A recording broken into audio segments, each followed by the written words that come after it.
vous allez m'aider à joindre les mains et recevoir cette grâce de la chair. J'invite le docteur Doxa. Pendant qu'il s'avance, on acclame le Seigneur.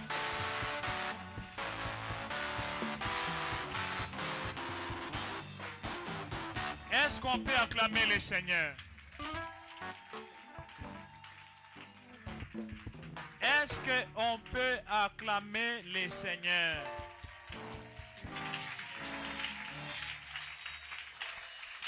Regarde ton voisin, dis le Dieu est terrible. Mwangalie jirani wako, mwambie wewe ni wa hatari. Yaani nimesikia hadi mwili umenisisimuka. Yaani mwili umesisimuka mlivyokuwa naimba hapa. Nimesikia.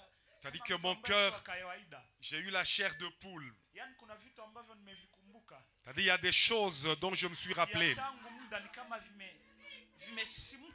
Il y a des choses qui se sont réveillées en moi. Est-ce qu'on peut adorer le Seigneur avec les acclamations? Tunaweza kumwabudu Bwana na kushangilia.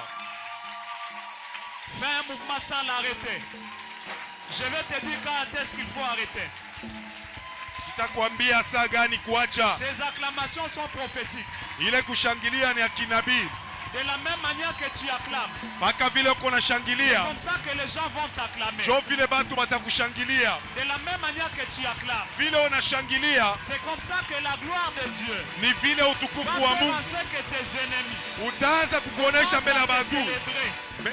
Je vois tes ennemis te célébrer. Mimi naona batu yako kukushangilia. La manière dont tu célèbres là. Namna ile uko na shangilia. C'est comme ça que tes ennemis vont te célébrer. Nikisi batu yako batakuwa na kushangilia. C'est comme ça que même ceux-là qui ne te connaissaient ni pas. vile hata bale bakukujue. Lorsque tu passeras. Bale utakuwa napita. Ils te célébreront. Batakushangilia. C'est amen. Amen. Mets-toi. Ikala. Mets-toi. Ikala. L'atmosphère est hautement prophétique. Mazingira iko mwatua ya kinabii. Parce que le prophète sababu nabii est très prophétique. Eko wa kinabii kabisa. Il est très prophétique. Eko wa kinabii kabisa. Merci Seigneur. Asante Bwana. Permettez que je commence avec une prophétie. Muruhusu nianze na unabii moya. Et puis je rentre dans l'enseignement. Na kisha mimi narudia katika mafundisho. Vous savez papa, pendant que vous faisiez le service. Unajua baba, wakati mlikuwa mkifanya kazi. J'ai vu sur votre tête il y avait un nuage mais qui transportait des foudres. Niliona yulu ya kichwa yenu palikuwa nguzo lakini ilikuwa nabeba maradi. Et c'était des foudres terribles. Na ilikuwa maradi ya hatari. J'ai commencé à entendre la voix du Seigneur qui sortait au milieu de la foudre. Nilianza kusikia hiyo sauti ya Mungu ilikuwa inatoka katikati ya radi. L'Éternel m'a dit vous êtes dans la dimension de faire des choses très exceptionnelles. Wa milele ananiambia uko mwatua ya kufanya vitu vya mastajabu kabisa. Et cette chose même l'église la constatera. Na kile kitu hata kanisa itakitambua. Vous ne ferez pas de longues prières pour de grands résultats. Hamutafanya maombi mrefu juu ya matokeo makubwa. Ce sont des petites prières mais de grands résultats. Itakuwa maombi kidogo lakini matokeo kubwa. Parce que je vous vois comme un très vieux semeur. Sababu namiona kama vile mtu aliyopanda zamani kabisa. Le Seigneur me dit ceci, la plupart des vieilles sacrifices. Bwana ananiambia kwamba hiyo matowezi yenu ya zamani. Faites au nom du ministère par la prière sont dans la saison de germer. Ile ambayo mlifanya katika maombi mchina ya huduma inakuwa karibu kupanda. Ça c'est une chose que le Seigneur Dieu de gloire est en train de m'enseigner. Hiki ni kitu kimoya Mungu wa utukufu wako ananionyesha. Et puis les gens qui travaillent aux médias mettez cette chose au sérieux. Watu wale wako natumika katika mitandao muweke kitu kwa heshima. Je suis en train de voir les gens mettre les moyens. Niko naona watu kuweka bitu pesa yabo. Afin que vous ne puissiez pas vous limiter aux médias Facebook mais que vous ayez une connexion d'antenne. Ili musisimamie ku maneno ya mitandao lakini mkuwe ku satellite. J'ai vu des gens en train d'engager les moyens. Naona watu wanaweka pesa. C'est comme une nouvelle gloire que l'Éternel est en train d'amener sur l'église. Iko kama vile utukufu mpya ambayo Mungu analeta juu ya kanisa. Parce que celle-ci c'est la saison. Sababu hii ndio muda. Et puis l'esprit du Seigneur me parle encore. Sasa roho ya Mungu inanisungumzia tena. Il y a une forme de rapidité. Kuna hali moja ya speed qui l'amène d'une manière mystérieuse par rapport à la construction. Ambayo naileta kwa hali ya siri kuujenga. À ceci vous reconnaîtrez la parole de l'Éternel. Kwa hii mtatambua neno la Mungu. Il y a même des gens qui ne prient pas ici mais qui vont qui vont donner. Kuko watu ambaye abaombe hapa lakini watatoa. Et certainement ils seront richement bénis. Na kwa hakika watabarikiwa Parce que sana. la saison de l'église est arrivée. Sababu muda ya kanisa imefika. Est-ce qu'on peut acclamer l'Éternel? Tunaweza kumshangilia wa milele. Acclamer très fort. Mshangilie kwa nguvu. Papa, j'entends clairement une chose que Dieu me dit. Papa anasikia kwa wazi kitu moja ambacho Il a Mungu mis cette ananiambia. église ici pour délivrer les quartiers des esprits d'occultisme et de pauvreté. Anabeba hii kanisa juu ya kufungua mtaa mzima kwa maneno ya C'est comme si cette église est une source qui hii est kanisa d'éloigner l'occultisme et la pauvreté. iko kama vile chemchemi kunafukuza umaskini na uchawi. Parce que je suis en train de voir des gens qui déposent des choses bizarres à vos pieds. Sababu mimi naona watu wako naweka kumiguu yenu vitu vya hatari. De choses bizarres, de choses qu'ils ont fait dans les noirs. Vitu vile balifanya katika giza. C'est une chose que l'esprit du Seigneur Ni kitu kile roho wa Mungu m'enseigne ce soir. ananifundisha jioni ya Parce que leo. nous pouvons acclamer le Seigneur. Tunaweza kumshangilia Bwana. Amen. Amen. L'Éternel règne. Alléluia, gloire à l'agneau. L'Éternel règne. Alléluia, gloire à l'agneau. Nous allons prendre 3 textes rapidement. Tutabeba usomi tatu kwa haraka Et nous commençons notre enseignement. na tunaanza mafundisho yetu. Et après nous allons rentrer dans la prière. Na kisha tutarudia katika maombi. Deutéronome chapitre 26, les versets 15. Kumbukumbu la Torati Deutéronome 26, les versets 15. Si on peut, 26 mstari wa 15. car l'Éternel ton Dieu est un Dieu jaloux au milieu de toi. Non. Attention. Deutéronome 26, 15. Deutéronome chapitre 26, les versets 15. Si on Deutéronome chapitre 26 verset 15, nous lisons au nom de Jésus. Amen. Regarde de ta demeure sainte des cieux Regarde de ta demeure sainte des cieux. et bénis ton peuple d'Israël Bénis ton peuple d'Israël. et le pays que tu nous as Et donné. les pays que tu nous as donnés. Limitez-vous par là. Il dit, regarde de ta demeure sainte des cieux. Asema angalia tokea nyumba makao yako takatifu Ta kumbingu, demeure sainte des cieux. makao yako takatifu ya C'est kumbingu. là qu'on comprend que l'Éternel a aussi un lieu où il habite. Ni pale tunaelewa kusema wa milele ana nafasi pia kwenye anaikaa. Balancez-nous 2 Corinthiens chapitre 12, le verset 2 à 4. Wakorinto wa pili sura 12 mstari wa pili. Oui, 2 Corinthiens chapitre 12, le verset 2 à 4. 2 Corinthiens chapitre 12 verset 2 à 4, nous lisons au nom de Jésus. Amen. Je connais un homme en Christ Je connais un homme en Christ. qui fut, il y a 14 ans, Oui. ravi jusqu'au 3e ciel. La vie jusqu'au 3e ciel. Si ce fut dans son corps, je ne Soulignez sais. bien le 3e ciel. Hein, si c'est fait dans son corps, je ne sais pas. Si ce fut hors de son corps, je ne sais. Dieu le sait. Mais écoutez, ce langage, c'est un langage d'humilité. Hii msemo ni msemo wa unyenyekevu. En réalité, l'homme en question connaît réellement ce qui s'était passé. Kwa ukweli ule mtu anajua nini ilipitikana. Ok? Mais comme c'est un homme humble, il a voulu s'effacer. Lakini vile ni mtu mnyenyekevu alipenda ajizimishe. Continuons au verset 3. Et je sais que cet homme, si ce fut dans son corps ou sans son corps, je ne sais, Dieu le sait, Ok, verset 4. fut enlevé dans le paradis et qu'il entendit des paroles ineffables qu'il n'est pas permis à un homme d'exprimer. Comment Dieu peut te donner des choses qu'il ne t'est pas permis d'exprimer? C'est là que je comprends qu'il y a des révélations quand tu les as.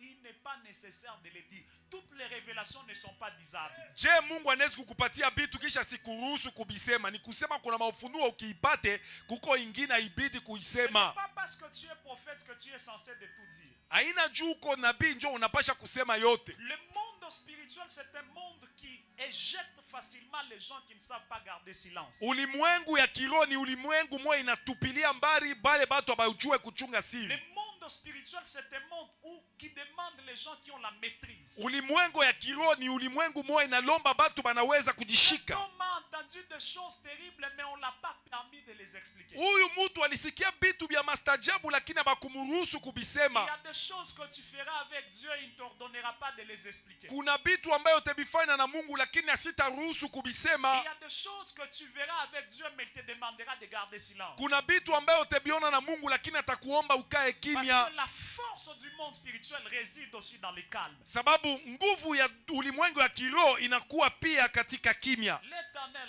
règne. Alléluia, gloire à Nous l'agneau. pouvons nous asseoir. Taweza kuikala. Je suis allé plus vite, mais je rentre en arrière. Nilienda haraka lakini narudi nyuma. Je vous ai dit que si Dieu règne, il Niliwa- a des demeures. Niliwaambia kama Mungu anatawala ana makao. Il peut régner dans un cœur. Anaweza kutawala katika moyo. Il peut régner dans les lois de la nature. Anaweza kutawala katika sheria ya umbile. C'est-à-dire, il ordonne à la nature de marcher d'une certaine manière. Ni kusema anaruhusu umbile itembee munamna fulani. Mais aujourd'hui, découvrons que l'Éternel règne dans les cieux. Lakini leo tuvumbue ya kwamba wa milele anatawala mbinguni. Il règne dans les cieux. Anatawala mbinguni. Je veux qu'on commence notre prédication par une réflexion. Mimi napenda tuanze mahubiri yetu na mafikiri. Où se trouve le ciel? Mbingu iko wapi? Nous parlons. Où se trouve Tuko le ciel? naongea. C'est un enseignement. Où Ni se trouve le mafundisho. ciel? Mbingu iko wapi? Les hommes de Dieu sont là. Watu wa Mungu weko hapo. Qu'ils soient dans la salle ou devant. Les hommes de Dieu. Bakwe kumbele wala katika hekalu. Balance un peu. Mtingize kwanza mikono. Où se trouve le ciel? Mbingu iko wapi? Hein? Vous ne savez pas? Amujui? Oui, le ciel est où? Ça est où? En haut. C'est là que se trouve le ciel. Ni kule kuko mbingu. Si on t'a mbingu tuone. Pointe de ton doigt le ciel. Donc c'est là que se trouve le ciel. Ni kule kuko mbingu basi. Remarquez dans Genèse chapitre 1. Muone katika Mwanzo sura ya kwanza, Verset 7 à 8. mstari wa 7 mpaka 8. On peut balancer ça. Tatupatia hayo. Genèse chapitre 1, le verset 7 à 8. Mwanzo sura ya kwanza, mstari wa 7 mpaka 8. Quand Dieu crée, Pale Mungu eko naumba, il a eko naumba. créé les choses d'une manière confuse. Alifanya bitu mwali moya mvuruko. C'était des choses mêlées. Ilikuwa ni bitu vya kuchangana. Ok?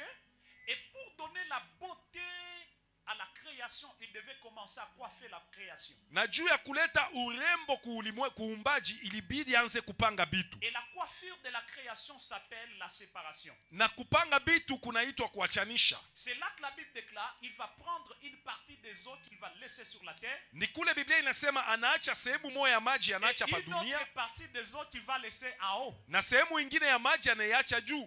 Mais quand je lis les textes, relancez-moi les textes, ça me complique un peu. Ninaposoma usomi Dieu inanivuruka. fit l'étendue. Asema Mungu akafanya hiyo Il fazi. sépara les eaux qui sont au-dessous Akaachanisha maji iliyokuwa chini de l'étendue avec les eaux qui sont en dessous. na fazi ya maji iliyokuwa juu. Le verset 8. Mstari wa 8. Regardez ce qu'il dit. Mwangalie kile anasema. Il appela l'étendue ciel. Akaita hiyo fazi mbingu. Est-ce que vous comprenez l'étendue? Munaelewa hiyo Quand on parle de fazi? l'étendue, c'est l'espace entre un endroit et un autre. Banayosemea fazi ni sehemu iko katikati ya mafazi mbili. Quand il a séparé les eaux d'en bas, Akiachanisha maji ya des chini eaux d'en haut, na maji ya juu, Second nous dit qu'il a appelé l'étendue ciel. Second akatuambia kusema hiyo fazi ile inabakia pale ndio aliita mbingu. Donc tout mon mbingu. Donc nous sommes dans le ciel. Ce n'est qu'une réflexion, laissez-moi rentrer. Ni mafikiri tu, mniache nirudie. Et je vais vous récupérer après. Na mitemibeba tena kisha. Dis à ton voisin, on va nous récupérer après. Mwambie jirani wako batetubeba kisha. Amen. Amen. Quand on parle de cieux, Banaposemezea mbingu, nous devons comprendre une chose. tunapasha kuelewa kitu moya. Il y a celui qu'on appelle le ciel atmosphérique. Ya kwanza kuna mbingu ile banaita mbingu ya atmospherique. C'est le ciel atmosphérique qui nous donne l'atmosphère. Ni mbingu atmospherique ambayo inatupatia atmosphère. Qui nous donne le climat. Inatupatia mazingira. Qui nous amène même la rosée. Inatupatia hata umeme. Et c'est dans le ciel atmosphérique que nous voyons les oiseaux voler. Ni hiyo mbingu ya mazingira ambao tunaona amo bandege banatembea. Deuxième dimension des ciels. Hatua ya pili ya mbingu, C'est celui qu'on appelle le ciel spirituel. ni ile mbingu tunaita ya kiroho. Ok? Yes. Et dans le ciel spirituel, Na katika mbingu ya kiroho c'est tout un royaume très bien organisé. ni ufalme mzima ineshapangiwa vizuri. Le ciel spirituel a des étages. Mbingu ya kiroho ina mahatua. Ça a le premier étage. Ina gorofa ya kwanza, Ça a le deuxième étage. ina gorofa ya pili, Ça a même le troisième étage. ina gorofa na ya tatu. Il y a un homme qu'on appelle l'apôtre Paul. Kuna mtu ambaye banaita mtume Paulo. Cet homme, c'est un très grand savant. Huyo mtu ni muyuai wa nguvu La kabisa. Bible déclare, il a été transporté. Biblia inasema alinyakuliwa. Il n'est pas allé dans les ciels atmosphériques. Asikwenda mumbingu ya mazingira. C'est dans les ciels spirituels où les prophètes tirent les révélations. Ni kule kumbingu ya kiroho njo kule banabii banabeba maufunuo. Je prie que celui qui a la grâce de la prophétie, Naomba ule kona neema ya unabii, pendant que je parle, ninapoongea, que l'Éternel Dieu wa milele Mungu lui donne accès au ciel spirituel. amupatie ruhusa kuingia kumbingu ya kiroho. Unanifata C'est vizuri? là qu'on tire les révélations. Ni pale njo banatoshaka maufunuo. Et comment est-ce que l'homme de Dieu, Paul a su qu'il y avait des esprits dans les airs? Na je mtu wa Mungu Paulo alijua kuna mapepo katika hewa? Éphésiens chapitre 6, le verset 12, vous descendez. Waefeso sura 6 mstari wa 12 na Nous mnashuka. n'avons pas à lutter contre la chair et le sang, Asema tutapigana na mwili na damu, pour que les dominations, lakini tunapigana na mautawala. les dominations qui sont Mautawala iko dans wapi? les lieux célestes. Mavazi ya mbingu. C'est pour vous dire que dans les cieux spirituels, Ni juu ya kumiambia mumbingu ya kiroho il y a des étages. muna magorofa. Il y a les étages des mauvais esprits. Muna magorofa ya mapepo Il mchafu y a aussi les étages des bons esprits. na kuna magorofa ya manira ya mzuri. Et n'oubliez pas, Na mushisabu tous les grands sur la terre bakubwa bote pa dunia ont une concession dans les lieux célestes. bana sehemu moya mufazi ya mbingu. Dis à ton voisin, tous les grands sur la terre Mwambie jirani wako wakubwa ont wote une mbinguni concession dans les lieux célestes. wana sehemu moya mufazi ya mbingu. L'influence de ta terre dépend de la taille de ta concession céleste. Kusukuma kwako ala kukugusa kwako pa dunia kunaelekea kubunene ya nguvu yako mbinguni. Regardez quand Jésus naît. Mwangalie pale Yesu anazalikwa. Le ciel spirituel va faire apparaître un signe dans le ciel atmosphérique. Mbingu ya kiroho italeta alama mumbingu ya mazingira. Les magiciens ont vu son étoile. Watu wale wachawi waliona ile nyota. Ok? Ils le voyaient pourquoi? Parce qu'ils avaient des yeux. Waliona juu ya nini? Sababu walikuwa na macho mbili. Hérode qui n'avait pas le niveau de leur spiritualité Herode la sikukuwa na hatua ya kiroho ne yabo, voyait pas leur étoile. asikuona nyota yao. Mais ceux qui avaient la spiritualité ont vu Bale balikuwa na kiroho baliona. que dans les ciels spirituels, Kusema mumbingu ya il kiroho y a quelqu'un qui a une grande concession. kuna mtu ana sehemu kubwa C'est la kabisa, raison pour laquelle son étoile brille. na ndio kwa maana nyota yake inang'aa. Je déclare ce soir Mimi natangaza jioni que ya ta leo concession céleste s'élargisse. kusema sehemu yako ya kumbingu inenepe. Donne-moi un amen d'un homme fort, j'avance. Amen. Je déclare ce soir Mimi natangaza jioni ya que ta leo concession céleste s'élargisse. kusema kiwanja kyako kya kumbingu kinenepe. Le monde spirituel, c'est un monde de concession. Ulimwengu ya kiroho ni ulimwengu ya C'est biwanza. la concession qui te donne la possession. Ni kiwanza kinakupatia kumiliki. Je vais vous parler d'un homme Mitamizungumzia mtu parce moya que je parle du règne des cieux. sababu nazungumzia utawala wa mbingu. J'aime ces choses. Napenda hivi vitu. Il y a un homme, c'était un roi. Kuna mtu alikuwa ni mfalme, Il avait un pouvoir sur la terre. alikuwa na mamlaka duniani, Mais il avait pris ce pouvoir, il a jeté cela dans les constellations. lakini alibeba hiyo mamlaka anaituma manyota. C'est là qu'il avait son pouvoir. Ni pale njo mulikuwa utawala wake. Un jour, pendant que Daniel priait, Siku moja pale Daniel alikuwa le naomba, pouvoir qui était dans les cieux, uweza alikuwa mbinguni, on luttait contre l'exaucement. ilipigana na jibu. La Bible dit c'est le roi du royaume perse. Biblia inasema ni mfalme wa ufalme wa Pourquoi Peresi. il a parlé du roi du royaume perse? Juu ya nini alizungumzia mfalme wa Peresi? Parce que l'esprit que tu sers finira par prendre ton image. Sababu hiyo nira unatumikia itabeba picha yako. C'est la raison pour laquelle Na ndiyo kwa maana les prophètes peuvent prier pour toi. nabii anawezi kukuombea, Tu les vois dans les songes. unamuona mundoto. Ok?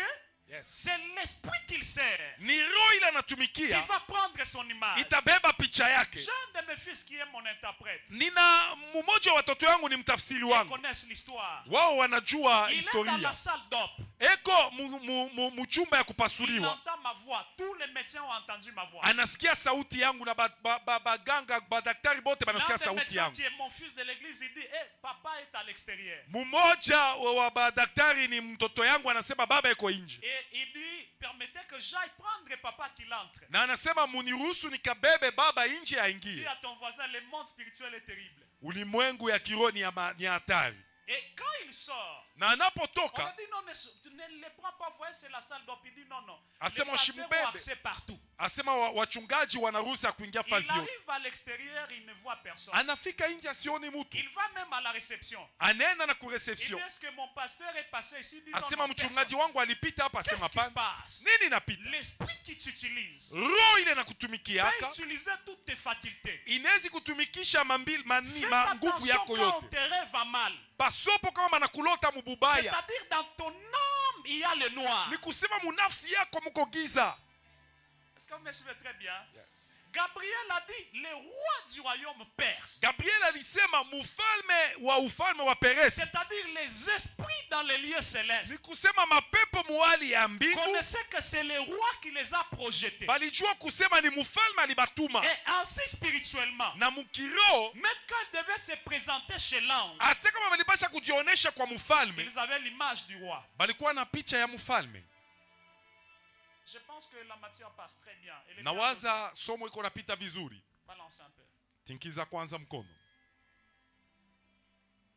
Qu'est-ce qui se passe dans les lieux célestes? Nini napita muhali ya kumbingu? Il n'y a pas que dans les lieux célestes, il n'y a pas que Dieu, il y a des esprits. Mufazi ya kumbingu hamuna paka Mungu, muna mapepo Et pia. les grandes batailles se passent là-bas. Na mavita kubwa inapitikana pale. Vous verrez que tout esprit qui s'oppose à l'exaucement, le problème est dans les cieux. Mutaona kusema nira yote inapingana na majibu, mambo yako ni mule C'est mumbingu. la raison pour laquelle Ndiyo kwa maana l'Éternel n'habite pas seulement les cieux. wa milele asikae paka mbinguni, Il habite les cieux des cieux. anaekala mbingu ya mambingu. Quand on parle des cieux, Tunaosemezea mbingu ya mambingu, c'est-à-dire il maîtrise tous les systèmes, les quartiers généraux des esprits. ni kusema anashika hiyo matengenezo yote, ni kusema quartier general ya manira. Que l'Éternel qui maîtrise les quartiers généraux des esprits Wa milele anayeshika quartier general ya fasse en manira, sorte que ton étoile brille. afanye nyota yako Si tu yangae. donnes amen 3 fois et ceci c'est une prophétie pour toi. Amen, amen, amen. Tu ajoutes encore amen 3 fois, l'étoile brille encore davantage. Amen, amen, amen. Et vous allez voir qu'est-ce qui se passe encore dans ces Na royaumes. mutaona ni nini napita tena katika ile ufalme. C'est dans les mêmes royaumes Ni mu ile ufalme moya moya des cieux ya mbingu, où il y a les paquets des esprits, mule muko parke ya manira, où les prophètes, mule banabii bons ou mauvais, peuvent tirer les révélations. bazuri wala babaya banaweza kwenda kubeba ufunuo. Ok? Et puis faites attention. Kisha msopoke. Il y a toujours des gens qui disent non, si quelqu'un a un mauvais état d'âme, il ne peut pas me prophétiser. Kama kuko watu wanasemaka kama kwa muhali mtu yuko na nafsi hali ya nafsi ya mbaya Les prophètes sitanitabiri. ont beaucoup d'expérience de plus que moi. Nabii ana ufahamu mingi kunipita mie. Mais il ne va pas dire que ce que je dis est faux. Même un faux peut prophétiser. Lakini asitasema kusema kimi nasema ni bongo. Hata wa bongo D'ailleurs, wataweza vous kutabiri. savez que les prophètes sur les messies ont beaucoup tâtonné. Mnajua kusema banabii juu ya Mesia Il n'y balitangatanga a sana. pas un homme qui était précis comme Balaam. Hakuna mtu alikuwa na uhakika kama Balaam. Il dit l'homme qui s'incline et l'œil s'ouvre. Anasema mtu anainama na licho inafunguka. Hein? Il dit je les vois. Sasa mimi namuona. Pas maintenant. Haina sasa. Je les contemple. Natazama. Pas de près. Haina karibu. Un astre sort de Jacob. Nyota moya inatoka ku Yakoba. Il perce les flancs de Moab. Anatembea mumoto ya Moab. Un faux.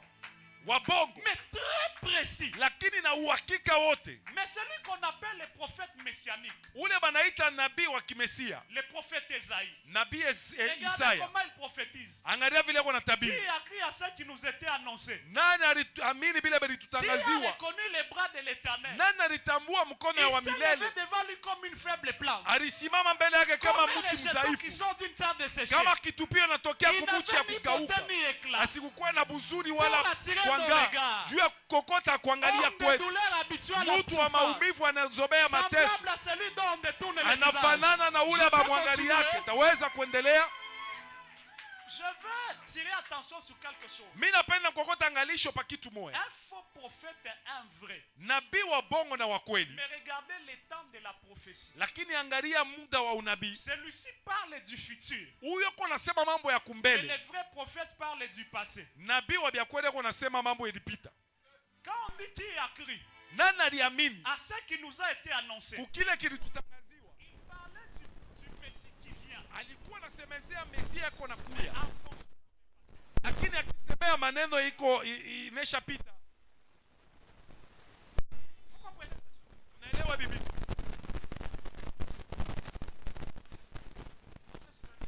Unanifuata?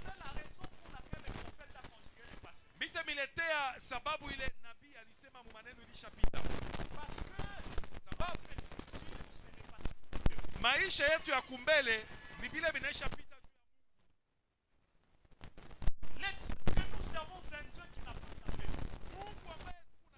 Ni Mungu ashana mashiku ya kumbele. Il est éternel. Yeye ni wa milele. Tout ce qu'on appelle temps Byote bile banaita est muda en dessous de lui. iko chini yake. C'est toi qui as l'avenir, mais lui n'a pas d'avenir. Wewe ndio kuna mashiku ya kumbele, yeye ana na mashiku ya kumbele. J'ai commencé à avoir des visions prophétiser. J'étais petit, j'avais 8 ans. Nilianza kuona maono kutabiri, nilikuwa mtoto. Nilikuwa na miaka 8. Jusqu'à ces années, j'ai vu une vision concernant Dieu. Paka hii miaka niko nayo katika huduma, siaonaka onyo inamwelekea Mungu. Pour dire Dieu sera comme ceci, Dieu sera comme Juu ya kusema Mungu atakuya hivi, Mungu atakuya hivi. Peut-être que les grands ont vu ça. Dieu vous a déjà dit comment il sera.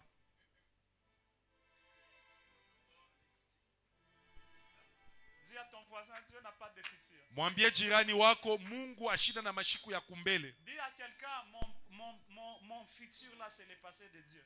Maisha yangu ya kumbele kwa Mungu ilishapita zamani. Et puis j'ai fait le constat, la plupart de ceux-là qu'on appelle faux prophètes, ils sont très forts. Kisha misha kutambua bale banaita zaidi banabii babongo beko nguvu sana. Je vous dis, nawambia ces gens-là voient. Bale bantu banaonaka mwe bale munakimbiaka nyuma ya bantu bale banaonaka sana. OK, nous ne refusons pas. Atukatale ndio. Mais il faut se poser la question, il a tiré ça dans quel ciel? Lakini ujiulize alibitosha mumbingu kani? Il a tiré ça dans quel ciel? Alibitosha mumbingu kani? Et puis quand quelqu'un vous dit moi je peux prophétiser quand je décide. Asema kama mtu anakuambia sasa mimi naweza kutabiri kama mimi napenda. Hein? Tu as quel ciel? Huku na mbingu kani? Le ciel de la Bible c'est un ciel où on ne prophétise pas sans convocation. Mbingu ya Biblia ni mbingu mula batabiri yake bila kualikwa.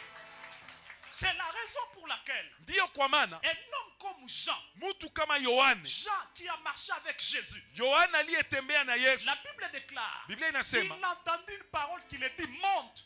Anasikia sauti inamwambia panda. Viens ici et on te montrera. Kuja hapa tutakuonesha. Tant qu'on ne te convoque pas, il n'y a rien. Kama bakuite hakuna kitu.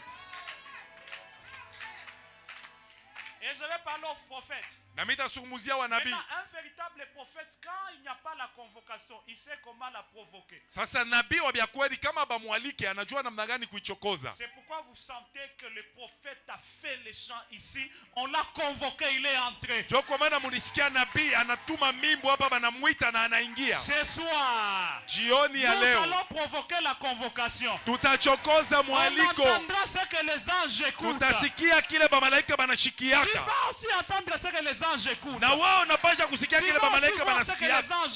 Utaona bile bamalaika banaonaka. Amen 3 fois et la convocation descend. Amen, amen, amen. Le ciel spirituel. Mbingu ya kiroho. Dites ensemble avec moi le ciel spirituel. Le ciel spirituel. Et partout là-bas, c'est Dieu le maître du quartier. Nafasi yote mule ni Mungu ndio chef wa mtaa.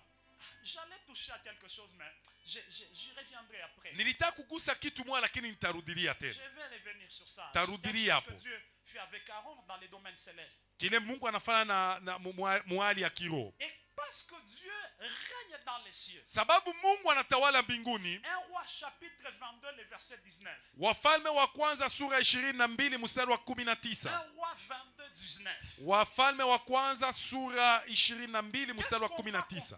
Tutatambua nini? Comme il est roi, il a une cour céleste. Vile ni mfalme ana kiwanja cha kumbingu. Ah, la Bible déclare. Biblia inasema, je vis l'Éternel assis sur son trône. Niliona wa milele anayekaa pa enzi yake. Et toute l'armée des cieux se tenait auprès de lui. Na jeshi yote ya mbingu ilikuwa pembeni yake. Papa, faites très attention. Musopoke sana. Il n'y a aucune administration très précise comme le royaume de Dieu. Hakuna administration kona uhakika kama ya ufalme wa mbingu. Là-bas, il y a un ordre terrible. Kule kuna usawa wa hatari. C'est la raison pour laquelle une église où il y a réellement le Saint-Esprit, on la reconnaît par l'ordre. Ndio kwa maana kanisa mule mko Roho Mtakatifu kwa ukweli tunaitambua kwa usawa. Qui est sérieusement rempli de l'esprit et Na ordonné. mtu anajazwa kabisa na Roho Mtakatifu yuko katika usawa. Je dis à madame, je dis, si on me demande d'écrire un livre sur le prophète Serge, Kama nilimwambia mama kusema kama ananiambia niandike kitabu juu ya nabii Serge. je vais écrire 3 choses. Taandika vitu tatu. Je vais écrire discipline, Taandika usawa, l'ordre utaratibu et la rigueur.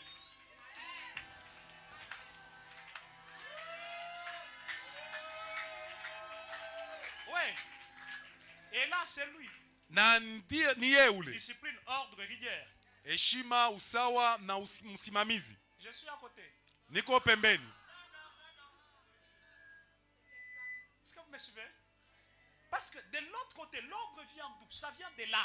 Ile ngamo inatokea wapi? Inatokea kule. Vous savez, parce qu'il y a la cour céleste. Mnajua sababu kuna uwanja wa Il kumbingu. y a des situations dans lesquelles Dieu n'envoie pas n'importe qui. Kuko mamambo ile Mungu asitumake mtu wote. Par exemple, pour le cas de la naissance de Jean-Baptiste, Pengine juu ya kwa mfano juu ya mambo ya kuzaliwa kwa Yohane Dieu n'a Mbatizaji. pas utilisé Michael. Mungu asikumtumikisha Mikaeli. Il connaît qui utilisait dans la cour céleste. Anajua atatumikisha nani mumpango yake. Il a utilisé Gabriel.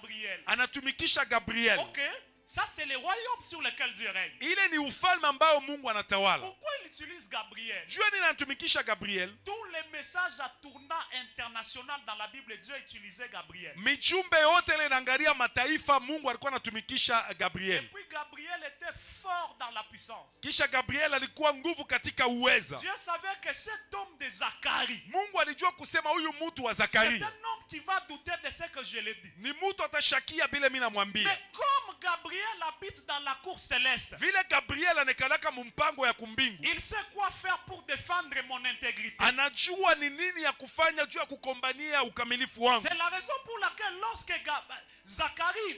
Zacharie lutte contre la pensée de Dieu, Ndio kwa maana pale Zakaria anapingana na mawazo ya l'homme Mungu. qui est venu des cieux spirituels, Mtu ule alitokea kumbingu ya kiroho. il est allé au-delà de sa mission. Alienda zaidi ya kazi yake. Sa mission n'était pas d'aller rendre bègue la personne de Zacharie. Kazi yake ilikuwa kwenda kumfanya Zakaria kuwe bubu. Mais comme il habite avec un tout-puissant, Vile anaikala na mwenye uweza il wote. connaît les tactiques de Dieu pour amener quelqu'un à la conversion. Anajua makazi namna Mungu anatumika juu ya kupeleka mtu Et il a kukubadilika. même juré. Analapa na Dis kulapa. avec moi, je suis Gabriel. Je suis Gabriel. Elle est très fort. Dis, je suis Gabriel. Je suis Gabriel. Il a juré, il dit, je suis Gabriel. Analapa anasema niko Il Gabriel. veut dire, je n'habite pas ici. Anasema mishikalaki hapa. J'habite là où Dieu règne. Mine kalaka kule Mungu anatawala. Comme j'habite Na là-bas, vile mine kalaka je vais kule. te démontrer que j'habite avec Dieu. Mitakuonesha kusema mine kalaka na Tu Mungu. ne parleras pas Hautasema tena jusqu'à ce que l'enfant arrive. mpaka mtoto afike. Je vois un miracle qui va descendre sur un incrédule. Mimi naona muujiza mmoja itafika pa mtu wa moyo mgumu.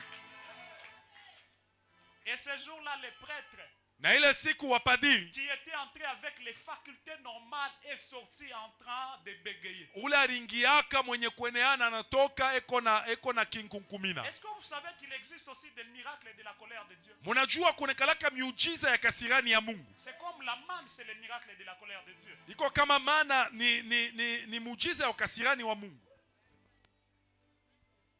Hein, maman? La manne, c'est quoi? Les miracles de la colère de Dieu. Muujiza wa kasirani ya Mungu. C'est pourquoi Jésus va réinterpréter la loi. Il arrive, il dit, vos pères ont mangé la manne, ils ont fait quoi? Ils sont morts. Donc, Pale c'est Yesu pas anasema wa baba yenu walikula mana lakini walikufwa.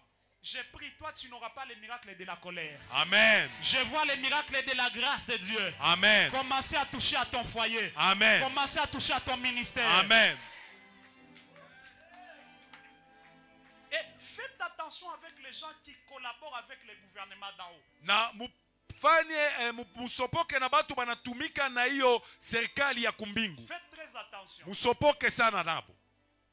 Quand on s'est épousé avec madame, à un moment, elle a pris tout son temps de m'observer. Pale tulioana na mama alibeba muda wake wote juu ya kunitambua. Vous savez, mon apôtre, j'ai déjà constaté. Mnajua mtume wangu, mimi nisha Peu kutambua. importe les années que vous habitez avec maman, il y a des mystères sur vous qu'elle ne comprend pas. Ingawa miaka mnaishi na mama, kuna masiri penu ile asielewe. Hein? Donc, c'est un homme qui peut se transfigurer. Ni Vous êtes mtu seulement dans anaweza la maison, anabadilika. take it. Muko munyumba paka hivi pokea. J'ai dit fois maman. On est une fois là, on mange avec maman. à Siku table. mwa tuko On a kumeza tellement tuko blagué nakula tout ça. tunafanya miza. Je l'ai dit. Mimi namwambia, Je vois ceux avec qui je travaille, ils sont ici. mimi naona bale mimi natumikaka nabo beko hapa. Alléluia. Amen. Moi, je les appelle seulement les gens de mon boulot. Mine baitaka twasa bamukaji yetu. Ceux de la cour céleste. Bale bakumbingu. Elle mangeait pas Alikuwa nakula pa. étalé. Cet homme, Ananguka. c'est mon jeune frère, il va vous donner des témoignages. Huyu ni mloko yangu atempatia Il ushuhuda. habitait dans ma maison. Aliishi mnyumba yangu. Il arrivait des moments, on met la table. à manger. Kulikuwa mawakati mwa baneka chakula. Tu dis seulement, je sens la présence du Seigneur ici. Unasema nasikia uwepo wa Bwana hapa. Ils vont se laver les mains, mais ne vont pas manger. Batanawa mikono lakini abatakula. Tu te rappelles? Sinakumbuka.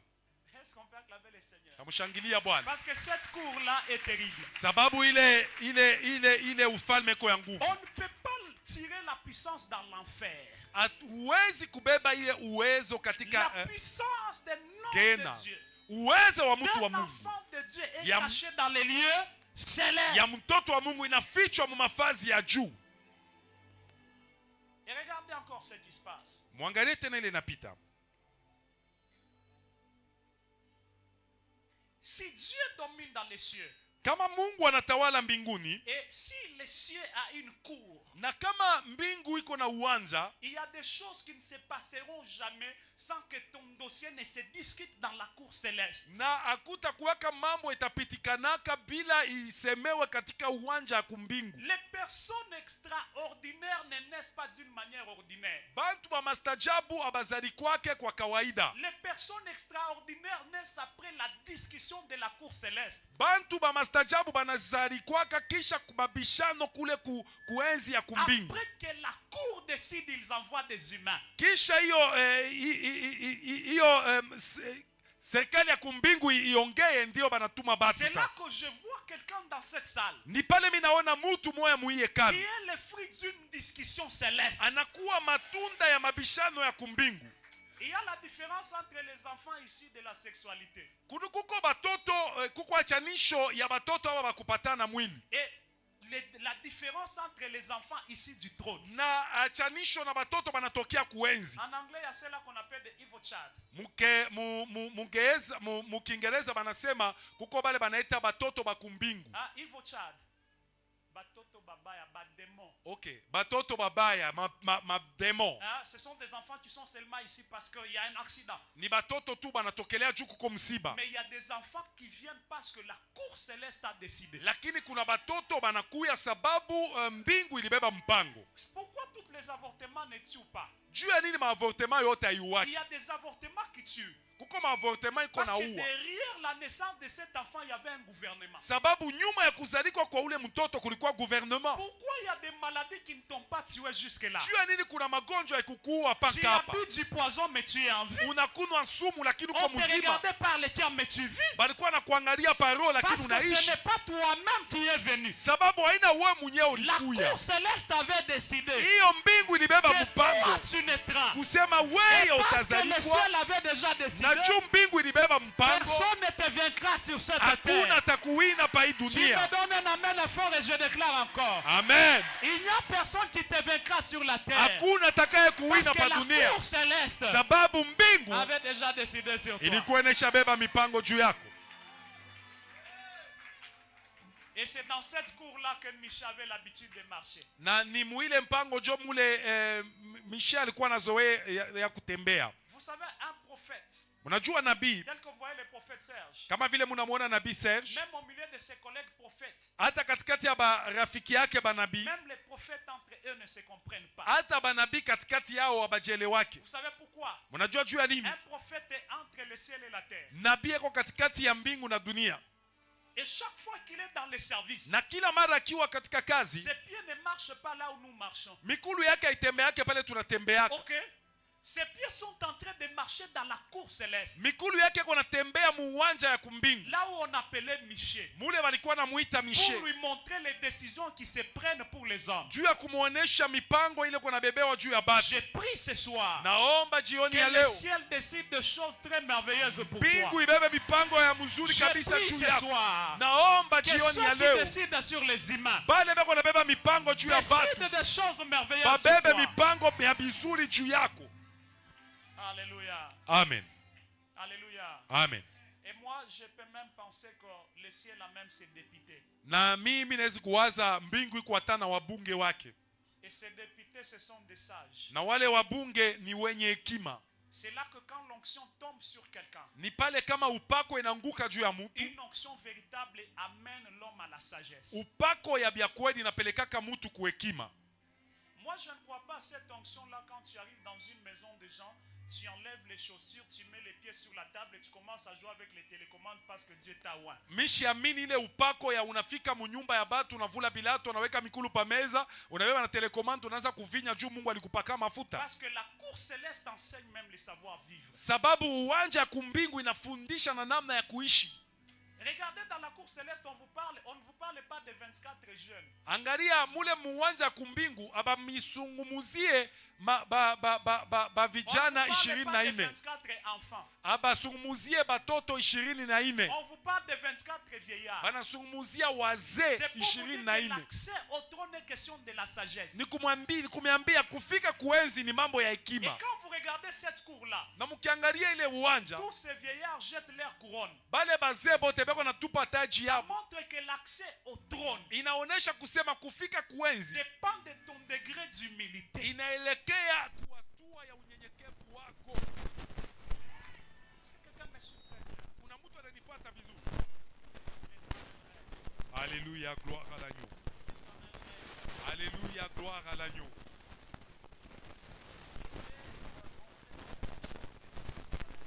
Napenda tuingie mkitu moya kisha tutapita. Mwangalie mtume Paulo, Mungu anambeba mpaka mbingu ya tatu.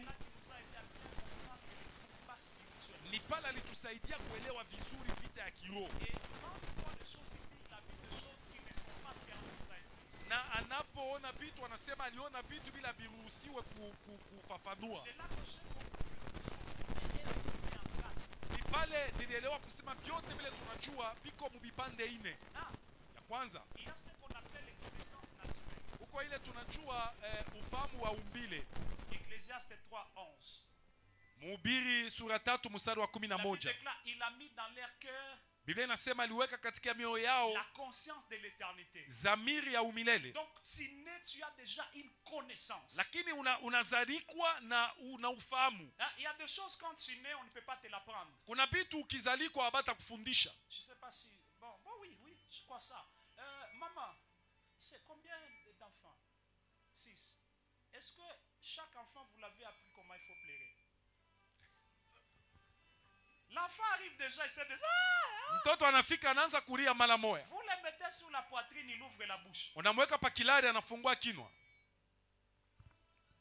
Vous savez pourquoi quand l'enfant vient au monde, il commence d'abord par pleurer? Mnajua jua nini kama mtoto anafika pa dunia anaanza kulia? C'est un message, on l'enseigne que la vie n'est pas facile. Ni mjume banamfundisha kusema maisha haina teketeke.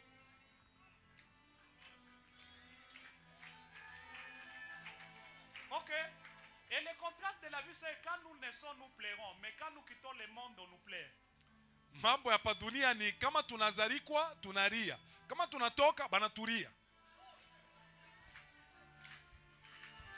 Alléluia. Amen. Que le Seigneur soit loué. Amen. Et quand l'enfant ne pleure pas, na kama mtoto asilie, on va même le tabasser. Batamupika.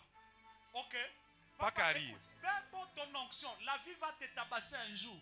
Atajua upako yako, maisha itakupika. Parce que la vie veut que tu sentes qu'elle est la vie. Maisha inapenda jue kusema yo ni maisha, ujue vile. Dis à ton voisin, la vie veut que tu saches qu'elle est la vie. Mwambie jirani wako, maisha inapenda ujue asema yo ni maisha. Ça, c'est la connaissance naturelle. Hein? Ile ni ufahamu wa umbile. J'aime vraiment votre attention. Quand vous écrivez la pale Mungu ananisukuma nilete bintu. Deuxième niveau de connaissance. Hatua ya pili ya ufahamu. C'est ce qu'on appelle la connaissance. Ile banaleta ufahamu ile rikunda. Ça pris, c'est comme cet homme qu'on appelle katika ufahamu ile ya kufunda ni kama huyu mtu banaita Musa. Biblia inasema alifunda elimu yote ya Misri. Yote aliisoma. Hatua ya tatu ya ufahamu ambayo mtaikuta dunia, ufahamu ya masiri. Vous ne savez pas expliquer ça, mais c'est vraiment une connaissance mystérieuse. Haujue kuifafanua lakini unaijua. C'est par exemple ce que Jésus-Christ dit à ses disciples. Iko kama ile Yesu anaambia wa mitume wake dans Matthieu chapitre 4 le verset 11. Katika Mathayo 4 mstari wa 11. Il vous a été donné de connaître les mystères. Asa ilimipewa kujua masiri. Alléluia. Amen. Vous savez, il y a des gens quand ils vous prêchent, vous vous posez la question, ils dorment dans quel monde? Mnajua kuna watu kama kuna mihubiri mnajiuliza analalaka mulimwengu gani? Il y a des gani? gens quand ils vous prophétisent, vous vous posez la question, ils fréquentent quel monde? Kuna watu kama anakutabiri unajiuliza anaendaka mudunia gani? Le troisième ciel, qui est le ciel du règne de Dieu, c'est un ciel de mystère. Mbingu ya tatu inayokuwa mbingu ya utawala wa Mungu ni mbingu ya masiri. Et on ne peut pas être mystérieux si on ne nous a pas enseigné comment fonctionne le mystère. Na hauwezi kuwa wa masiri kama bakufundishe namna gani masiri inatumikaka. Les enfants du prophète Serge, levez la main, je vais vous dire une chose. Watoto wa nabii Serge, muinue mikono niwaambie kitu moja. Je vais vous donner. Nitawapatia siri moja mkipenda kuwa kama yeye. Wanani wanataka kuwa kama yeye? OK? Vous n'aurez pas le ministère d'un père si vous ne connaissez pas les mystères du père. Hamutakuwa na huduma ya baba kama mjue siri ya baba. C'est la chose qu'avait Élisée. Ndio kintu kilikuwa na Elisha. Il connaissait que les mystères de mon père. Alijua kusema siri ya baba yangu est caché dans son manteau. Inafichwa katika koti yake. C'est là que quand vous marchez avec un pasteur, faites très attention avec ce qu'il fait et ce qu'il dit. Ndio kwa maana kama mnatembea na mchungaji mfanye hatari mbile kwa nasema na bila nafanya. Tout ce que l'homme fait et tout ce que l'homme dit résume ce mystère. Vyote bile mtu eko nasema na bile eko nafanya binakuwa siri yake. Est-ce que vous m'avez entendu? Yes. Et le dernier niveau de connaissance, hatua ya mwisho ya ufahamu, c'est ce qu'on appelle les connaissances scellées. Ni ile banaita ufahamu yenye kufungwa. Daniel chapitre 12 le verset 9. Danieli 12 mstari wa 9. La Bible dit scelle la prophétie. Biblia inasema uifunge ile ne parle pas de cette prophétie. Ushisungumuzie ile unabii. Garde la secrète. Uichunge katika siri. Parce que dans le royaume des cieux, sababu katika ufalme wa mbingu, là où Dieu demeure, mule Mungu anadumu, il y a des choses quand tu les verras, ce n'est pas permis que tu les dises. Munabitu kama unebiona hairuhusiwe kuongea. Quand on grandissait, on nous disait que les anges étaient des femmes. Pale tulikuwa nakomea balikuwa natuambia kusema malaika ni banamuke.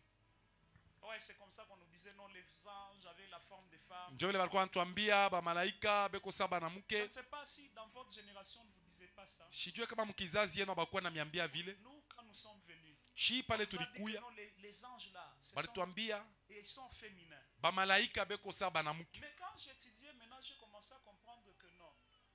Pale nilianza kujifunza, naanza kuelewa kusema si les anges pouvaient avoir une appartenance, les anges devaient être des hommes. Kamba malaika baliwezi kuwa na umbo, balipasha kuwa banaume. Vous savez pourquoi? Mnajua juu ya nini? Parce que les femmes ne gardent pas secret. Sababu banamuke bachungake siri. Mais les hommes sont des gardiens des secrets. Lakini banaume banachungaka masiri. C'est là que je vais conseiller même à un frère dans le ministère, n'ose jamais de tomber avec une sœur, on saura. Ndio pale mimi natafuta kushauria ndugu mwa katika huduma, usikaangukake na dada, tutajua. Oui, je vous dis. Mimi nawaambia. Parce que naturellement, elles se sentent bien quand elles parlent. Juu kwa umbile banasikiaka bien kama beko naongea. Et quand vous voyez quelqu'un qui est tombé, le secret sort, ça ne sortira pas par lui. Ça va sortir par la femme. Kama unaona mtu anaanguka siri inatoka, haitokee kwake, inatokea kwa mwanamke. Les mamans, vous m'avez mal regardé. Bamama mnanyangalia mubaya. C'est comme ça que Dieu vous a créé. Jo vile Mungu alimiumba. C'est la raison pour laquelle même dans nos maisons, vous parlez de plus que nous. Jo kwa maana hata mu manyumba yetu mnaongea kuliko shie.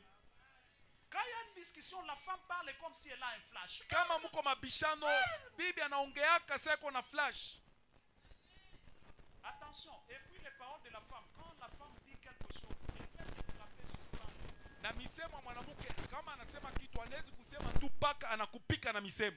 Heureusement que les femmes d'ici ne sont pas comme ça. Kwa bahati ba mama ba hapa bana vile. Elles sont tellement enseignées, remplies du Saint-Esprit, au point que quand l'homme parle, elle dit tu es mon cher. Banafundishwa sana banachana na Roho Mtakatifu kama Bwana anasema ndio shefu.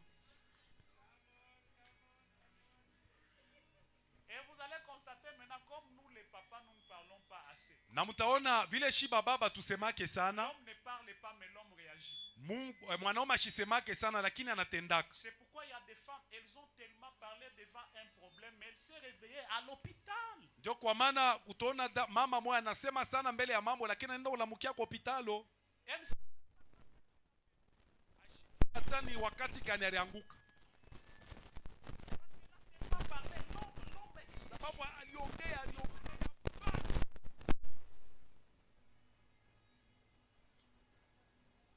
Amen. Amen. Amen. Amen. Et Dieu dans son équipe, il a des secrets. Il y a même des choses qu'il ne montre pas à ses serviteurs. Na Mungu mutimu yake ana masiri. Kuna vitu asioneshaka hata batumishi yake. Pourquoi noter que l'Éternel n'est pas censé de tout révéler? Ndio kwa maana muandike kusema wa milele asipelekewe kusema vyote. Parce que c'est un Dieu qui aime aussi les secrets. Sababu ni Mungu pia anapenda siri. C'est là que vous ne verrez jamais un homme mature. Ni pale hautaonaka mtu mwenye kukomea. Sur qui Dieu règne parloté en désordre. Ule Mungu anatawala juu yake anaongea mvuruko. Je veux que ces choses restent en nous ce soir. Napenda hivi vitu bibakie ndani yetu jioni ya leo. Qui a envie de coopérer avec le ciel ce soir? Nani anapenda atumike na mbingu jioni ya leo? Qui a envie de coopérer avec les gouvernements de Dieu ce soir? Nani anapenda atumike na serikali ya mbingu leo? Il y a les membres des gouvernements de Dieu ce soir. Kuna wanamemba wa serikali ya Mungu jioni hapa. Je vois des membres des députés de Dieu ce soir dans la salle. Naona wanamemba wa bunge wa Mungu hapa. Je vois des gens qui entrent dans les invitations célestes. Naona batu banaingia mu mialiko ya kumbingu. Qui vont nous amener des songes. Batarudia batatuletea mandoto. Qui vont nous amener des prophéties. Batarudia batatuletea maunabii.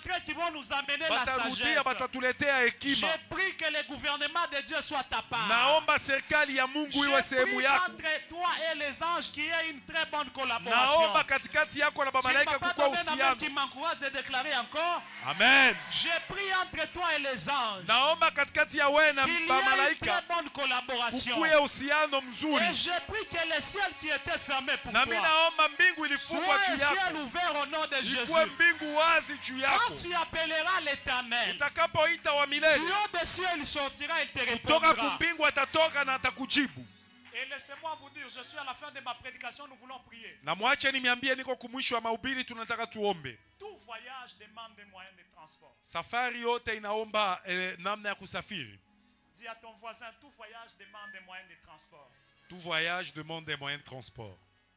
Mais quand vous voulez voyager vers le royaume du Père. Lakini ukitaka kusafiri ku ufalme wa Baba. Wow, les choses sont contraires. Bitu ni kinyume. On ne prend pas l'avion. Ababebake ndege. On ne prend pas les trains. Ababebake mashua. Tout ce qu'on prend ce sont les genoux. Yote le banabebaka ni magoti.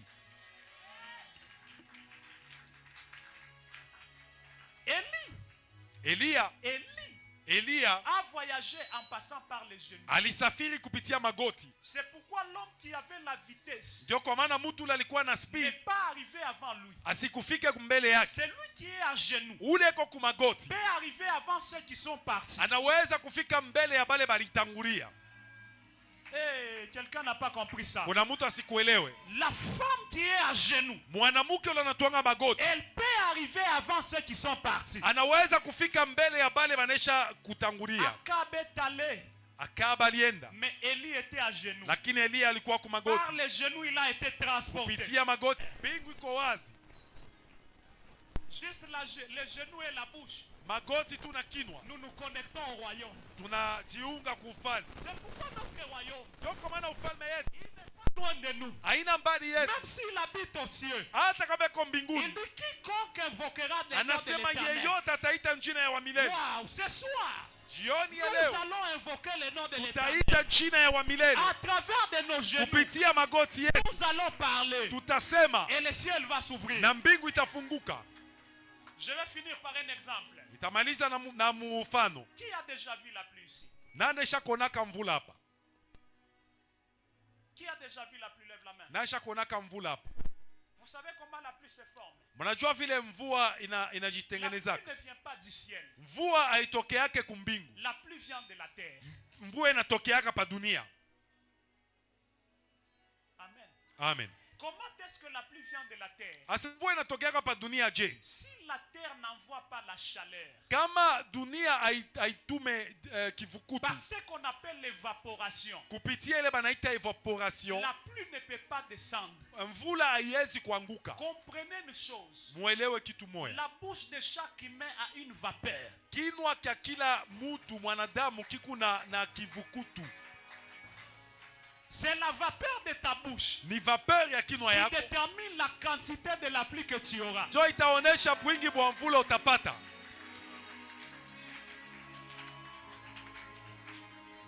C'est la vapeur qui amène les nuages. Ni ile vapeur inaleta mawingu. Oh, il y a un royaume que tu vas aussi former Kuna là-bas. ufalme nao utatunga Tu as pale. déjà une conception là-bas parce que tu as la vapeur. Unesha kuwa na kiwanza pale sababu uko na vapeur. Prends seulement ta main, fais ça. Beba tu mkono wako fanya hivi. Que tu as senti? Unasikia nini? C'est Dieu qui t'enseigne que tu peux créer la pluie. Ni Mungu anakufundisha kusema unaweza kuzaa mvua. Tiens-toi debout, nous voulons créer la pluie. Père, Père, dans les lieux célestes. Dans les lieux célestes. Dis encore, Seigneur Jésus. Seigneur Jésus. Là où tu règnes. Là où tu règnes. Règne avec moi. Règne avec moi. Règne avec moi. Règne avec moi. Dis, ô cieux. Ô cieux. Ô cieux.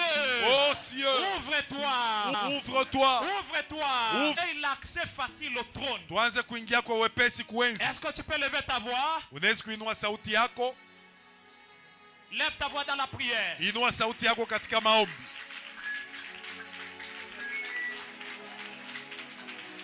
Ouvre les cieux. Déchire les cieux, Seigneur. Déchire les cieux, Père. Déchire les cieux. Déchire les cieux. Déchire les cieux. Déchire les cieux. Déchire les cieux. Les cieux de mon Père. Déchire. Déchire les cieux. Déchire les cieux. Déchire les cieux. Déchire les cieux. Déchire les cieux. Déchire les cieux. Déchire les cieux. Déchire les cieux. Déchire les cieux. Déchire les cieux. Déchire les cieux. Déchire les cieux. Déchire les cieux. Déchire les cieux. Déchire les cieux. Que le ciel ne soit pas fermé. Père, déchire les cieux. Déchire les cieux. Déchire les cieux. Déchire les cieux. Déchire les cieux.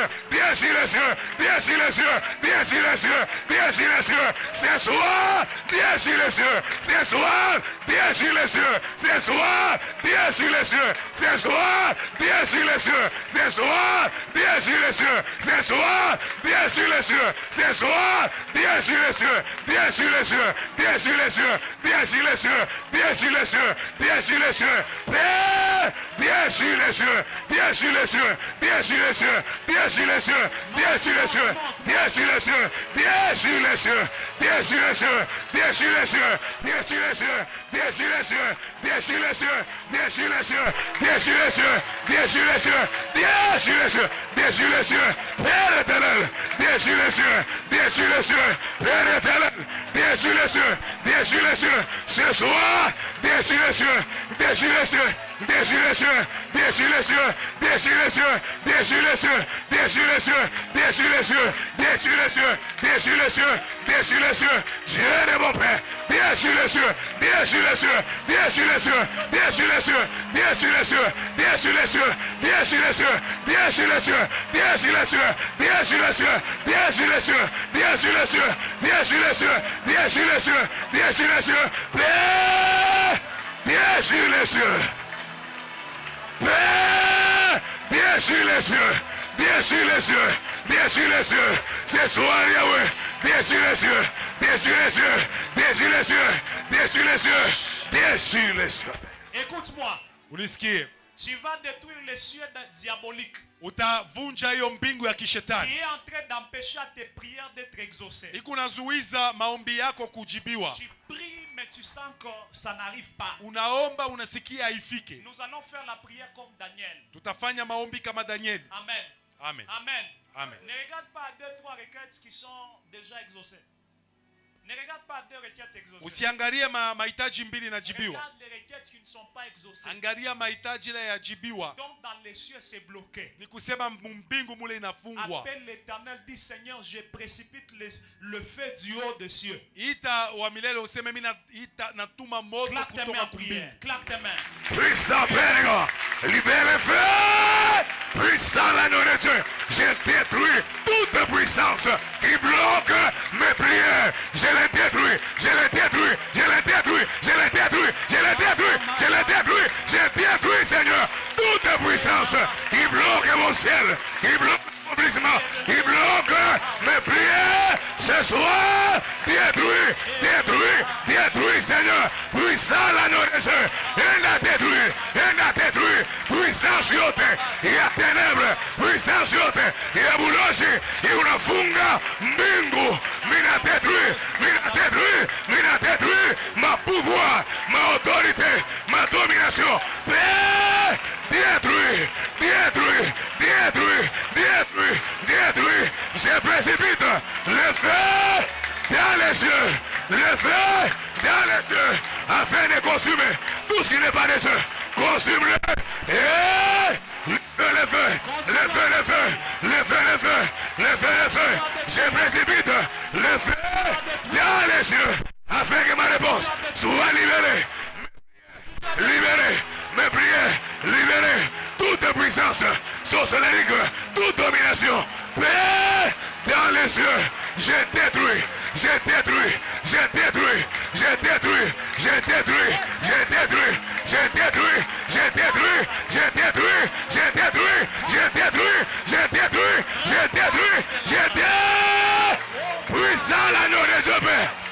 Libère le feu, le feu, le feu, le feu, le feu, le feu. J'envoie le feu dans les cieux, j'envoie le feu dans les cieux. Tout est puissant des ténèbres, puissant démoniaque, puissant sorcellerie qui bloque l'exaucement. Écoute, Qui a posé dans les cieux. Yota Tout humain est posé dans ya les cieux. kila mwanadamu inawekewa mbinguni. Tu vas dire à Dieu, Seigneur, Utamwambia Mungu, que Bwana, le système céleste hiyo matengenezo ya kumbingu commence à sécuriser mon étoile yaanze kukinga nyota yangu contre des batailles invisibles. kumamvita ile haionekani. Attaque en claquant les mains dans la Sans l'agneau de Dieu, Père, au nom puissant de Jésus, Yahweh, Yahweh, Yahweh, protège mon étoile. Puissant l'agneau de Dieu, protège mon étoile contre les attaques démoniaques, sorcellerie satanique. Au nom de Jésus, Père, que mon étoile soit sous la sécurité et la protection céleste.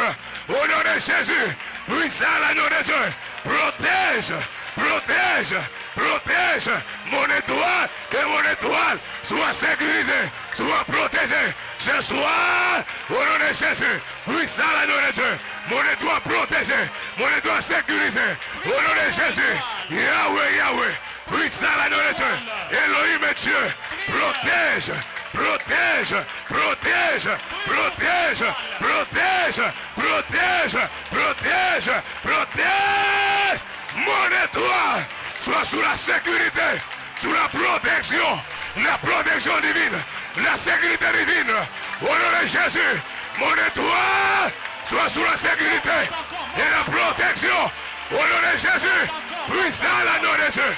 Père, protège, protège, protège, protège, protège, protège, protège, protège, protège, protège, sécurise mon étoile.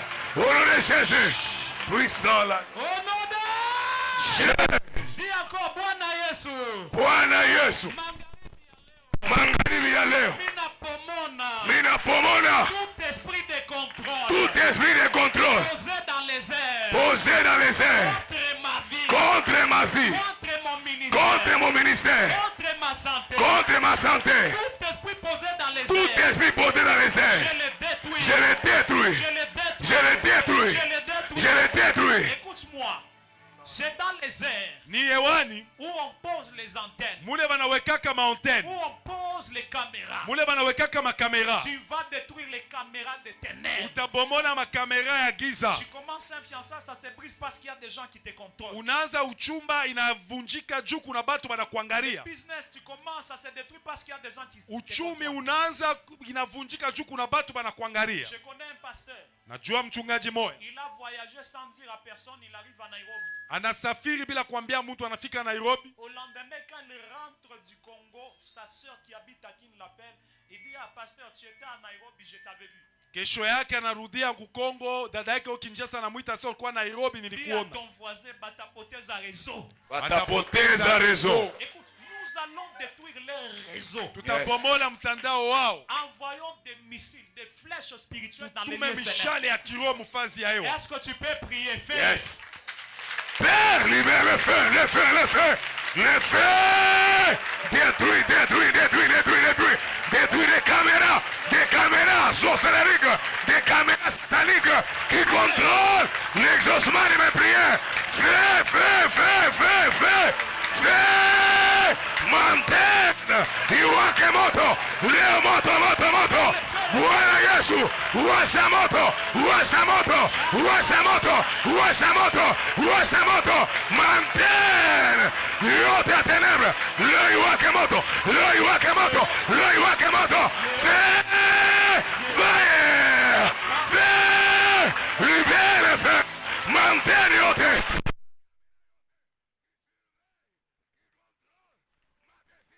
Mon étoile, ma grandeur, mon ministère, reçois le feu, reçois le feu, reçois le feu, reçois le feu, reçois le feu, reçois le feu, reçois le feu, reçois le feu, feu, feu, feu, washa moto, washa moto, leo choma, leo consume, leo détruit, leo paralysé, leo contrôlé, leo détruit. Père éternel, le feu, le feu, le feu, le feu, le feu, le feu. Envoyez! Feu, Envoyez! feu, feu. Envoyez!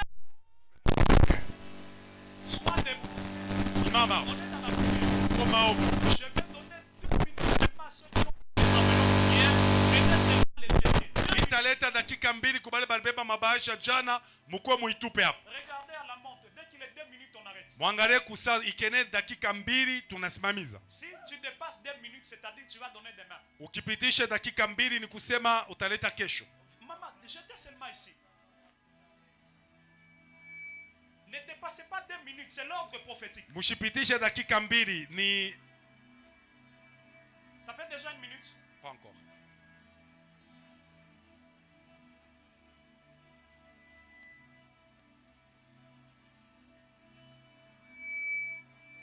Il faut m'indiquer. Dès qu'il y a 1 minute, vous me dites. Courez vite, vite. C'est l'ordre Kimbie prophétique. mbio. Si tu dépasses 2 minutes, tu restes avec. Tu vas me Ukipitisha dakika 2 unabakia nayo utaleta kesho. Shadrabo Sekléa. Tape les mains 3 fois. De la même manière que tu as tapé les mains 3 fois, Paka vile unapiga mikono mara 3. l'Éternel te donne l'accès au 3e ciel. Amen. Tape encore les mains 3 fois. De la même manière que tu as tapé 3 fois, Paka vile unapiga mara 3. il y a 3 ennemis qui étaient dans les cieux qui viennent de tomber. Amen. Tu tapes encore tes mains 3 fois très fort. Dis encore Seigneur Jésus. Seigneur Ce Jésus, soir, ce soir, j'engage l'armée des cieux l'armée des cieux dans ma bataille. dans ma bataille. J'engage J'engage les anges les anges dans ma bataille. dans ma bataille. Oh Dieu, Oh Dieu, ouvre ton royaume. ouvre ton royaume, Ouvre ton royaume. ouvre ton royaume. Envoie ton gouvernement Envoie ton gouvernement dans ma bataille. dans dans ma bataille. Écoute-moi. Nisikie. Nous allons demander à Dieu Tutamwomba Mungu de nous envoyer des anges guerriers. atutumie bamalaika bapika vita. Alléluia. Amen. Papa, une fois ma tante souffrait. Siku moja Sangajanga alikuwa anateswa. Elle prie, elle dit Seigneur, tu ne me vois pas. Anaomba anasema Bwana unione. Tu ne me vois pas, elle a tellement prié. Aunione anaomba sana. Dieu l'a dit d'accord, je vais te montrer quelque chose, tu sauras que je suis là. Mungu anamwambia chunga, atakuonesha kitu moja utajua kusema niko hapo. Elle est à la maison. Eko nyumbani. Elle voit le ciel s'ouvrir. Anaona mbingu inafunguka. Un géant Kabambi moya est descendu. anashuka. Et quand le géant a mis les pieds dans sa parcelle, Na pala aliweka mkulu yake mumpango la yake. parcelle a commencé à bouger. Pango inaanza kutenka. Et là, il peur et dit Seigneur, retire-moi. Akasikia boka saa Bwana tosha ile onyo. Toi, tu m'as dit, je ne suis pas là. Je Wewe vais te ulisema montrer mishi ce que nako. je fais. Alléluia. Amen. Alléluia. Amen. Aujourd'hui, il y a des anges en réserve que Dieu n'a jamais envoyés. Va les envoyer aujourd'hui. Amen. Tu ne m'as pas donné la même bien. Est-ce que vous savez que le nombre des anges dépasse le nombre des humains? Munajua kusema bwingi ya bamalaika inapita bwingi bwa bantu. Ceux-là qui sont au chômage, là, Dieu doit les envoyer aujourd'hui. Bale beko na lofa, bale bana na kazi, Mungu abatume leo. Dis à ton voisin, Léo, Leo tarudia na bangu kunyumba. narudia na bangu kunyumba. Yes. On n'est pas venu blaguer, on est venu prier. Hatukuwa kufanya mchezo, tulikuwa Tu vas kuomba. dire à Dieu, Papa, Tasema Baba, envoie de nouveaux anges. tuma bamalaika Des bapya. anges guerriers. Bamalaika bapika Des vita. anges de puissance. Bamalaika bauweza. S'il vous plaît, Na wasi, je veux que vous m'écoutez. napenda munisikie. N'attendez pas qu'on vous impose les mains. Hapana kuchunga bakweke mikono. Des prières comme ça. Maombi ya hivi. Ce qui agit, ce ne sont pas mes déclarations, c'est ta foi. Ile natendaka sio kusema kwangu, lakini ni imani Il y a yako. des gens en priant, ils peuvent être saisis. Kuna batu mkuomba nezi Et kushikwa. puis n'ayez pas peur, personne ne va se fracturer. Na usikuwe na boka, kuna natavunjika. Tu vois quelqu'un qui se jette, laisse Unaona le mtu protocole analitupa, pour acha balinda l'intercession faire son usawa travail. wala waombaji. Parce qu'ici c'est le gouvernement Sababu des hommes hapa que nous implorons. ni serikali ya mbingu tunaita. Alléluia. Amen. Est-ce que tu es prêt? Uko tayari? On va faire un autre voyage. Tunataka kusafiri tena. Va en prière. Demande que Dieu envoie de nouveaux anges Umuombe Mungu atume bamalaika bapya. à tes côtés. Puissant l'agneau de Dieu, Père. Envoie, Seigneur, d'autres anges. Envoie, Yahweh, des nouveaux anges. Père, au nom de Jésus, déploie tes anges dans mon combat. Déploie tes anges dans mon combat. Déploie tes anges à côté de moi. Déploie tes anges dans ma vie. Déploie tes anges. Ce soir, déploie tes anges. Déploie tes anges dans mon combat. Les anges guerriers qui descendent dans mon combat. Qui descendent dans ma bataille. Qui descendent dans ma bataille. Des anges guerriers qui descendent à côté de moi, qui descendent dans ma famille, qui descendent pour mon ministère, qui descendent. Déploie les anges, déploie les anges, déploie les anges aux cieux, déploie les anges, déploie les anges, déploie les anges, déploie Seigneur, déploie les anges, déploie les anges, des anges guerriers, des anges guerriers. Engage-le dans ma bataille, engage-le dans ma bataille, au nom de Jésus, puissant la nom de Dieu, engage les anges guerriers, dans ma bataille, dans mon combat, engage les anges guerriers, dans ma bataille, dans mon combat, engage les anges guerriers. Engage-le, engage Yahweh, les anges, et engage-le, engage les anges Père, engage-le, dans ma bataille, Père, engage les anges ce soir, à mes côtés, pour ma sécurité, quand je dors. Père, engage les anges, dans ma maison, dans mon ministère. Père, engage les anges pour ma sécurité,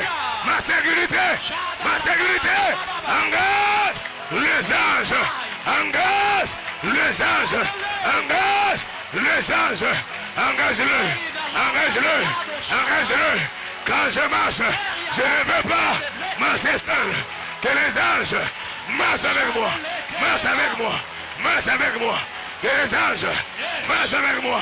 Dans mon ministère, au nom de Jésus, Père, engage, engage le sang. Levez les mains. Inua mikono. Il y a une présence angélique forte. Kuna uwepo wa malaika wa nguvu. Ça va d'abord tomber sur tous les Joseph de leur famille. Itaanguka baba Joseph wote wa familia yao. Attention, ça est là. Ça est là. Rabababababababa. Ceux qui ont porté Joseph Bale balumbeba Yusuf jusqu'en Égypte, mpaka Misri. c'était les anges de Dieu. Ilikuwa ba malaika ya Mungu. Mon Dieu, mon Dieu, Père, Père, Père, Père, je vois une présence angélique forte. Naona uwepo wa malaika wa Ça va nguvu. secouer les frères, Itatingiza bandugu. ça va secouer les sœurs. Itatingiza badada. Elle est là, elle est là. Rabba Ikeri de là. Rababababababababababababa. Rikete vere glasaya. Chateria de là. Dieu a vu ta soif. Dieu a vu ta soif. Mungu anaona kiu yako. Il a vu ta soif. Anaona kiu kyako. Il envoie les anges. Anatuma ma malaika. Ils sont là. Beko hapo. Ils sont là. Beko hapo. Ils sont là. Beko hapo. Beko hapo. Repaïa Masata. Chandelere de Messiah. Garde ta main levée. Chunga mkono wako juu. Garde ta main levée. Inua mkono wako. Je demande le calme. Mimi naomba kimya. Lève les mains. Inua mikono. Je demande ton calme. Naomba kimya yako. Tu as déjà prié. Uneshaomba. C'est tiré des blases. Laisse maintenant qu'un mouvement se passe. Acha mambo moja ifanike. Laisse qu'un mouvement se passe. Acha mambo moja ifanike. L'Éternel est présent. Wa milele yuko hapa. Et ces anges sont ici. Na malaika yake beko hapa. Lève seulement ta main. Acha niinua Laisse mikono Dieu yako. faire maintenant. Acha Mungu atende. Pendant que je parle, Ninapoongea, les anges de Dieu malaika ya Mungu vont commencer à toucher les gens au destinées wataanza très kukusa fortes. batu. Ceux qui ont des destinées fortes. Bale beko na mahatma ya nguvu. Ceux qui ont les clés de famille. Bale beko na mafunguo ya mafamilia. Ils vont sentir un vent. Batasikia hewa. Un vent angélique. Hewa ya kimalaika. Attention, ça est là. Vous les ramassez, vous les amenez devant. Ça est là. Ça va tomber sur les hommes et les femmes. Itaanguka baba naume na Même banamuke. là derrière. Hata kule Ça nyuma. est là. Reba. Michael et de Blas. Il y a des anges en abondance. Wa malaika ni wengi. Ils sont là. Beko hapo. Oh mon Dieu. Il y a une femme. Kuna mwanamke Il mmoja. y a une femme. Kuna mwanamke D'une mmoja. destinée extraordinaire. Ana hatma ya master Qui job. est dans cette salle. Eko ndani ya hii Elle hekalu. va recevoir Atapokea la visitation angélique. kupekuliwa wa C'est mamalaika. très fort. Ni ya nguvu. C'est très fort. Ni ya nguvu. Ça est là. Ikwako. Les guerres de Blachaya. Repaya baba baba baba. Ceux qui sont touchés, ramassez-les. Bale banaguswa Vous muwalokote. les amenez devant. Muwalete mbele. Et les pailles de la brachata. Oh mon Dieu, il est encore là. J'ai vu Igaliki. encore des anges qui marchent. Naona malaika wako Au milieu wanatembea de la salle. katikati ya Ils sont hekalu. là, ils sont là. Beko hapo, beko hapo. Ils sont au milieu là-bas. Beko katikati Ils pale. sont au milieu. Beko katikati. Ils sont là. Même là au fond, ils sont là. Hata kule kumwisho beko wako.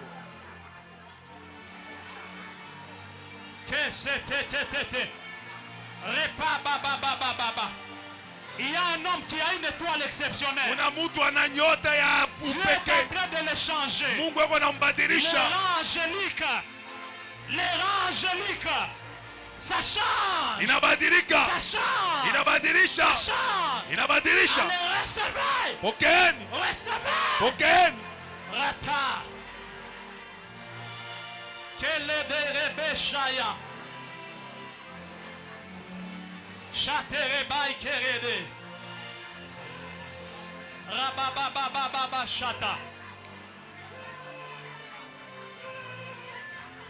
Il y a des gens qui ont eu l'habitude de rêver les anges. Kuna batu balikuwa na tabia kuyota ba Qui malaika. rêvent trop les anges. Banalotaka sana ba Quelque malaika. chose va se passer sur eux. Kitu moja kitapita juu Ça va yao. se passer. Kitapita. Dans moins de 3 minutes. Mudakika 3.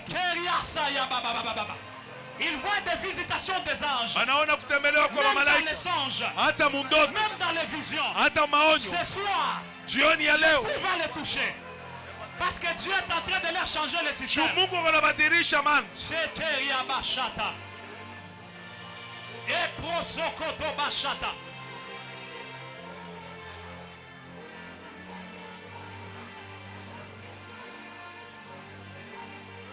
Garde tes mains levées et garde ton calme. Chunga mikono yako yulu na ikala kimya.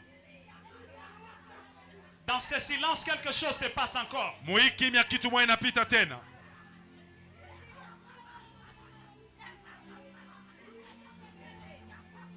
Parce que je continue à voir un mouvement des anges. Sababu naendelea kuona kutingizika kwa Qui malaika. sortent dans la salle. Wanatembea katika hekalu. Merci Seigneur. Asante Bwana. Ramassez celle qui est touchée. Repaille de l'abra shaya. Je vois encore ces mouvements. Naona tena hiyo matengenezo. Il y a des anges qui opèrent les malades ici. Kuna wamalaika wanapasua wagonjwa hapa. Il y a des anges qui opèrent les malades. Kuna wamalaika wanapasua wagonjwa. Ils sont ici dans la salle. Weko hapa katika hekalu. Merci Seigneur. Asante Bwana. Merci Seigneur. Asante Bwana. Ils sont là, ils sont là. Weko hapo. Je vois comme un mouvement des anges là derrière. Naona kama kutenga wa malaika nyuma. De l'abraso kerebo. Rabababa se kereba shata.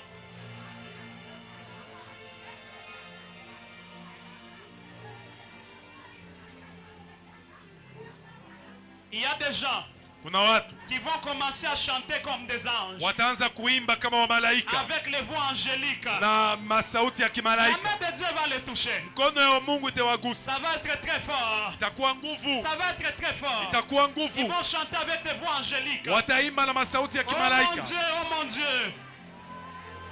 Ils sont où ces personnes, Seigneur? Weko wapi wale Ils watu sont Bwana? où, Seigneur? Weko wapi Bwana? Partout ils sont. Basi yote beko. Devant même dans la salle. Hata katika hekalu. Va les toucher. Uwaguse. Va les toucher. Uwaguse. Va les toucher. Uwaguse. Va les toucher. Uwaguse. Va les toucher. Uwaguse. Va les toucher. Uwaguse. Va les toucher. Uwaguse. Regede ba iteria shata. Kari de la brishaya. Rababababa shata.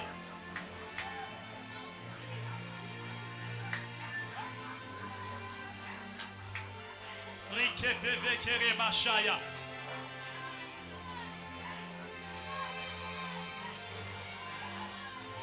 Tiens la main de celui qui est à côté de toi. Bamba mkono ya ule ko pembeni yako. Tiens la main de celui qui est à côté de toi. Kamata mkono ya ule ko pembeni Il y a yako. une communication de grâce terrible. Kuna kuambukiziana kwa neema.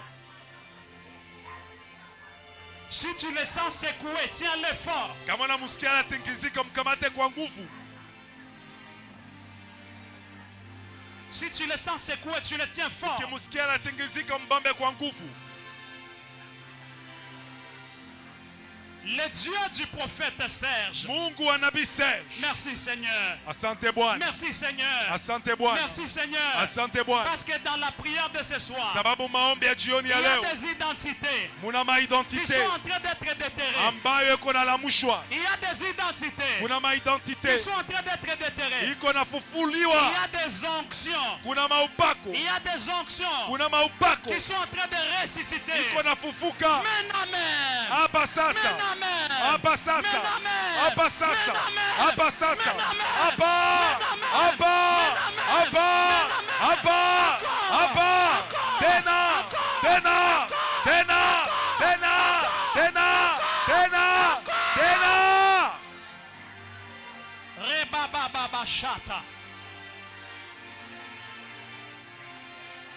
Merci pour les destinées qui ressuscitent. Asante juu ya mahatma iko nafufuka. Merci pour les destinées qui ressuscitent. Asante juu ya mahatma iko Les nafufuka. anges de Dieu Bamalaika ya sont Mungu en train de déterrer les destinées. beko na chimbula hiyo Ils sont mahatma. là, ils sont là. Beko hapa, beko hapa. Repaya. Repaya. Chénere de playa. Kimere de plasaya. Il y a des destinées. Kuna mahatma. Je vois la destinée de quelqu'un Naona mahatma ya mtu. qu'on est en train de relâcher. Beko naachilia. Je vois les anges de la guerre. Naona mamalaika ya vita. Ils sont entrés dans la salle. Beko naingia katika Je hekalu. vois les anges de la guerre. Naona mamalaika ya vita. Ils sont entrés dans la salle. Wanaingia katika hekalu. Maikeribo Shaya. Keria Basata Bababa. Les gens qui combattent, Batu wale wanakomanishaka. les gens qui sont dans des combats, Wale beko katika vous mavita. allez sentir la force. Mutasikia nguvu. Vous allez sentir la force. Mutasikia nguvu. Très extraordinaire. Ya Ça mastajabu. surtile. Iko natembea. Ça surtile. Iko natembea. Ça surtile Iko encore. natembea tena. Ok. Ok. Ok. Ok. Ça est là. Iko hapo. Ça est là. Iko hapo. Ça est là. Iko hapo. Ça est là. Iko hapo. Ça est là. Iko hapo. Repaillage. La gada baba baba baba. Les gens qui ont des combats bizarres. Batu beko na mavita ya Je ovyo. parle. Ninapoongea Les anges vont les secouer. bamalaika Les batabatingiza. anges vont les secouer. Bamalaika Et le batabatekesha. combat va partir. Na vita itaenda. Le combat va partir. Vita itaenda. Je les vois toucher. Na waona Je les wanaguswa. vois toucher. Na waona wanaguswa. Une, Moja, deux, mbili, trois. tatu. Recevez. Pokeeni.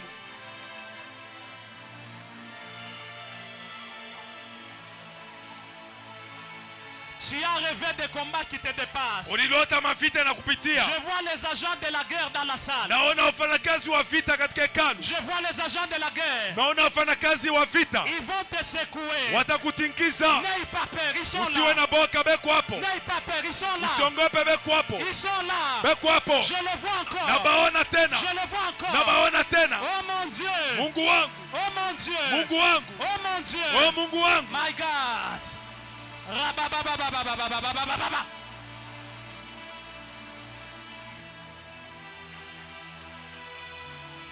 Il y a des gens Kuna watu qui font des rêves bizarres. weko nalota mandoto ya Des ovyo. rêves très bizarres. Mandoto ya ovyo. Ils vont être touchés Wataguswa par un autre rang angélique. na hewa ya kimalaika. Oh mon Dieu. Ils vont être touchés Watagusiwa par un autre rang angélique. na hatua ingine ya kimalaika. Eribasaya. Amenez le frère qui est touché là derrière ici devant. Mulete ule ndugu anagusiwa hapa mbele. Rababababa shaya.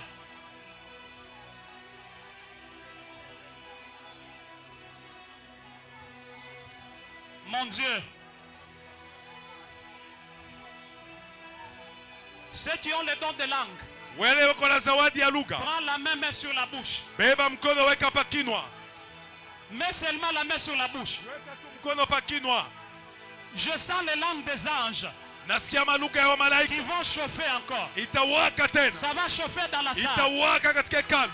Je sens les langues angéliques Nasikia malugha ya malaika. en train de monter. Iko napanda. Ne les empêche pas. Usibazuize. Ne les empêche pas. Usibazuize.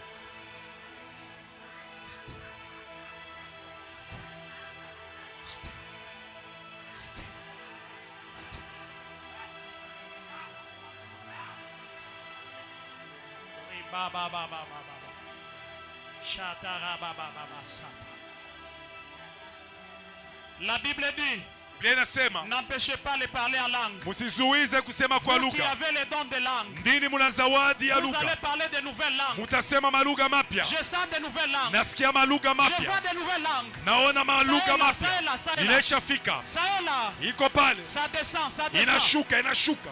Il y a même des gens Kuna watu dans ce même mouvement. moi kutenga moya Ils vont moya être touchés par les nouvelles langues. watagusiwa na malugha mpya. My God. My God. Je vois des gens, Naona watu quand ils parleront en langue, watakaposema kwa les lugha démons vont commencer à fuir. mapepo itaanza kukimbia. Seigneur, touche-les. Bwana waguse, Seigneur, touche-les. Bwana waguse, Seigneur, touche-les. Bwana waguse. Ils sont où? Beko wapi? Va les toucher. Waguse, Va les toucher. waguse. Il y a des mamans, Kuna wamama quand elles parleront en langue, watakaposema kwa lugha, même leurs milliers, même leurs maisons hata manyumba yao seront dégagées spirituellement. itafunguliwa kiroho. Pendant que je parle, Ninaposema la gloire de Dieu utukufu wa Mungu est là. iko hapo.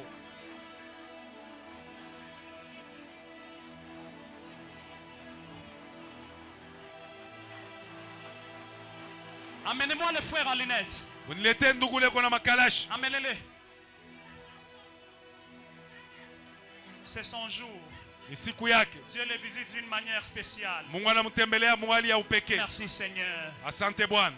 Merci Seigneur. Asante Bwana. C'est son jour. Ni siku yake. Quelque chose de nouveau va se passer dans Kitu sa moja vie. kipya kitapitikana maisha yake.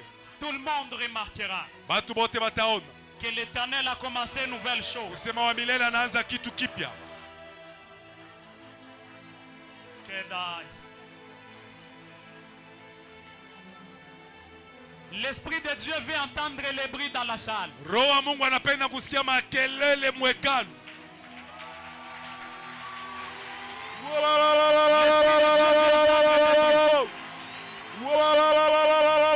L'Esprit de Dieu veut entendre les bruits. Roho wa Mungu anapenda kusikia makelele.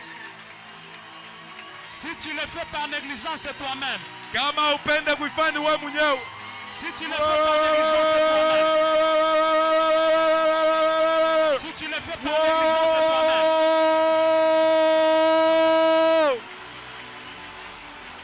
Si tu le fais par négligence, c'est toi-même. Kama unaifanya kwa udhaifu ni wewe mwenyewe.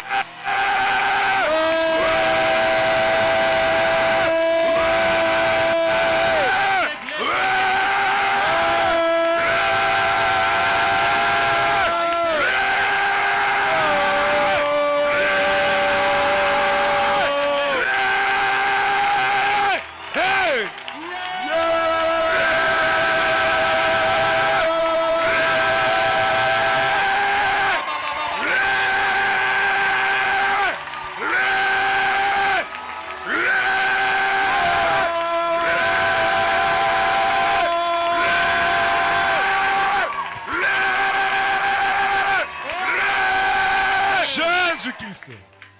Tukamubanjilanga Meshiasa, mwana wa kwaleza Meshiasa, awanywene ya butonge Meshiasa, mwana wa kwaleza Meshiasa. Ne t'assois pas. Atukamubanjilanga Meshiasa, Bwana wa kwalesa Mesiasa,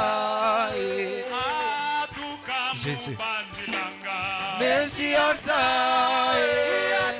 Bwana wa kwalesa Mesiasa, awanywene ya butonge Mesiasa, Bwana wa kwalesa Mesiasa, awalaile mbakajoka Mesiasa, Bwana wa kwalesa Mesiasa, awajiwija mujilo Mesiasa, Bwana wa kwalesa Mesiasa, atukamubanjilanga Mesiasa, Bwana wa kwalesa Mesiasa, atukamubanjilanga Mesiasa, Bwana wa kwalesa Mesiasa, awajajikadilonda Mesiasa, Bwana wa kwalesa Mesiasa, awajiwija mujilo Mesiasa, Bwana wa kwalesa Mesiasa, ya ya ya ya ya ya ya ya ya ya ya usiku wa leo nitema ya ya ya ya ya ya ya ya ya ya ya ya usiku wa leo nitema kopelele sawa mweo Abumbile munune chalo, abimbile visa donaire, usiku wa leo nitema. nilifurahia waliponyambia twende nyumbani mwa Bwana. Alifurahia waliponyambia twende nyumbani mwa Bwana. Nilifurahia waliponyambia twende nyumbani mwa Bwana. Nilifurahia waliponyambia twende nyumbani mwa Bwana. Alala, oh Jésus. Alala, oh. Alala, oh, alala. Alala, oh, alala. Alala, oh, alala. Alala, oh, alala. Alala, oh, alala. Alala, oh, alala. Alala, oh, alala. Ah, viva Jesus! Viva Jesus! Viva Jesus! Alala, oh, alala. Alala, oh, alala. Alala, oh, alala. Alala, oh, alala. Alala, oh, alala. Alala, oh, bon si Satana. Alala, oh, alala. Alala, oh. Alala, oh, alala. Alala, oh, alala. Alala, oh, alala.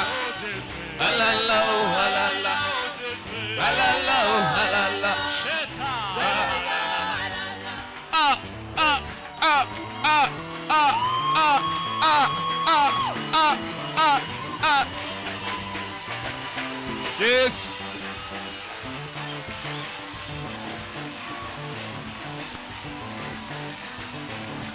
Hakuna wa kufanana na Yesu. Hakuna wa kufanana na Yesu. Hakuna wa kufanana na Yesu. Hakuna wa kufanana na Yesu. Hakuna wa kufanana na Yesu. Anaweza. Anaweza. Anaweza. Hakuna wa kufanana na Yesu. Anaweza Baba. Anaweza. Anaweza. Hakuna wa kufanana na Yesu. Hakuna wa kufanana na Yesu. Hakuna wa kufanana na Yesu. Hakuna wa kufanana na Yesu. Anaweza. Anaweza. Hakuna wa kufanana na Yesu. Anaweza. Anaweza. Hakuna wa kufanana na Yesu. Ah. Yeah. Oh. Oh. Unastahili kuabudiwa. Unastahili. Unastahili kuabudiwa. Unastahili. Unastahili kuabudiwa. Unastahili. Unastahili kuabudiwa. Unastahili. Unastahili kuabudiwa. Unastahili. Unastahili kuabudiwa. Unastahili. Unastahili kuabudiwa. Unastahili. Baba, unastahili kuabudiwa. Unastahili. Unastahili kuabudiwa. Unastahili. Baba, unastahili kuabudiwa. Unastahili. Unastahili kuabudiwa. Unastahili. Baba, unastahili kuabudiwa. Unastahili. Unastahili kuabudiwa. Unastahili. Unastahili kuabudiwa. Unastahili. Unastahili kuabudiwa.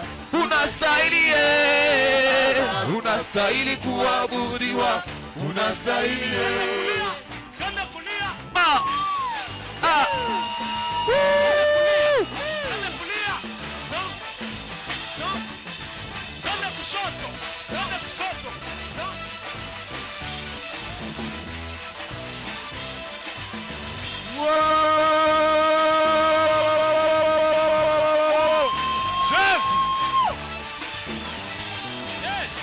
Ah. Yesu.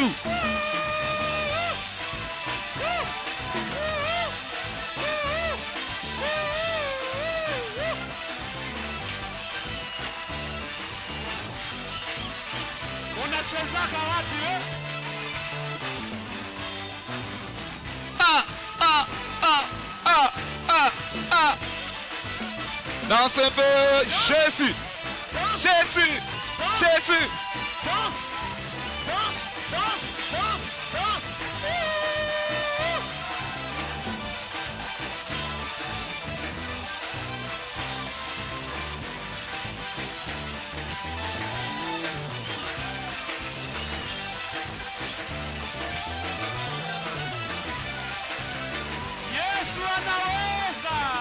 Mwanaume wa nguvu anapita bote. Woo! Woo!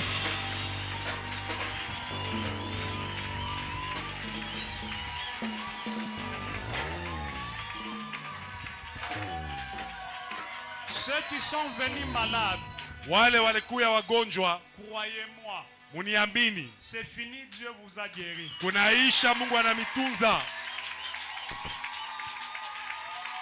Peu importe la maladie, Ingawa magonjwa, rentre à l'hôpital, rudia hospitalini, qu'on aille voir. baende Les bakaone. médecins vont dire c'est fini. Wadaktari watasema kunaisha.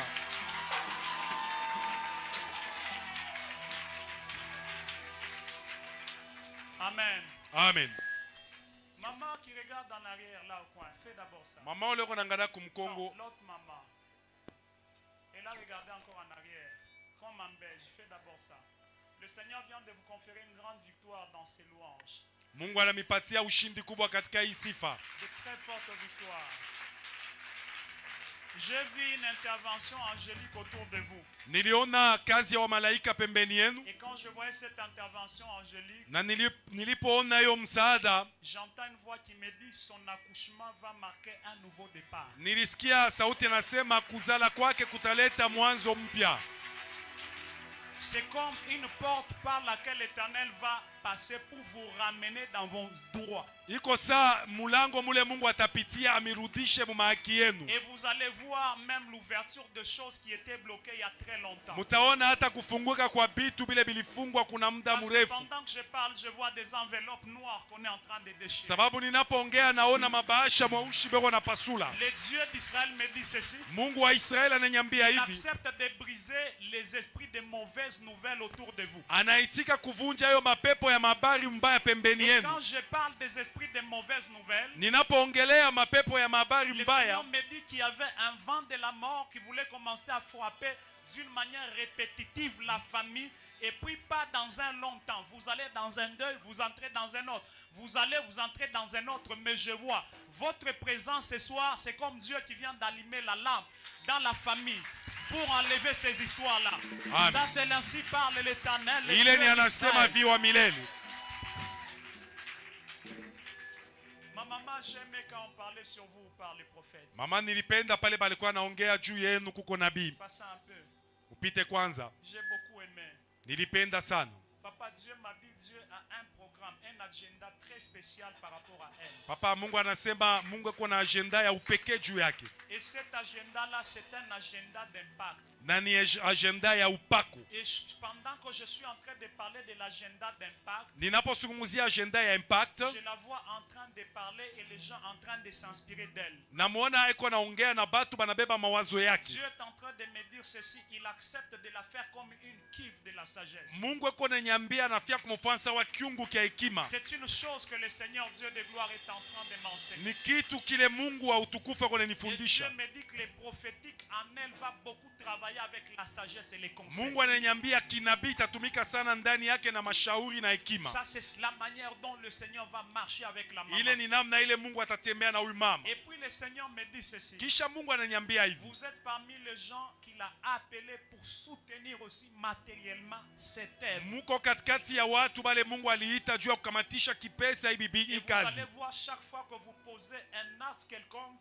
le témoignage va toujours continuer à s'en suivre. Mutaona mkifanya kitu fulani ushuhuda itaendelea tu. Parce que vous êtes en train de semer sur la très bonne terre. Sababu mko napanda pa udongo mzuri kabisa. Et je vois une vision. Naona onyo moya. Je vois comme une bande rouge et sur la bande rouge il y avait la croix. Naona bande rouge lakini peko msalaba. J'ai vu on couper cette bande rouge. Naona balikuwa na ikata. J'ai entendu le Seigneur me dire. Nasikia sauti Bwana niambia. L'ouverture et l'onction de cette église. Chini ya kifiniko na upako ya hii kanisa. Dieu est en train de vous donner une grâce de la longévité. Mungu ako ananipatia upako ya maisha mrefu. Vous allez vivre longtemps Mutaishi comme un don de la part de Dieu. Maisha mrefu kama zawadi ya Mungu. Pendant que vous êtes debout, je vois ce corps comme un corps dans un scanner. Pale munashimama naona kama mwili ndani ya scanner. Et je vois des choses très noires en train de quitter na le mimi corps. naona vitu vyeushi viko natoka mwili. Dieu est en train de me dire ceci. Mungu ananiambia hivi.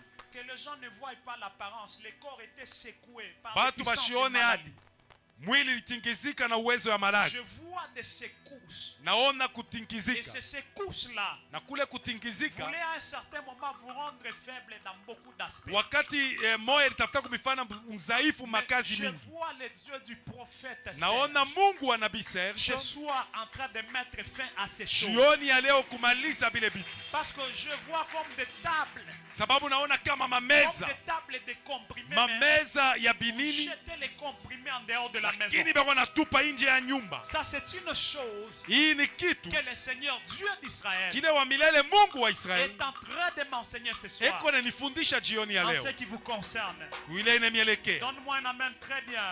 Amen. Donne-moi un amen très bien. Amen. Papa en chemise bleue avec les blancs, passez. Non, ici. Oui, papa, c'est à vous que je m'adresse. Venez, vous avez une chemise avec des tons blancs. Venez. Oui, c'est à vous que je m'adresse. J'entends de vous dire qu'il vient de racheter votre souhait.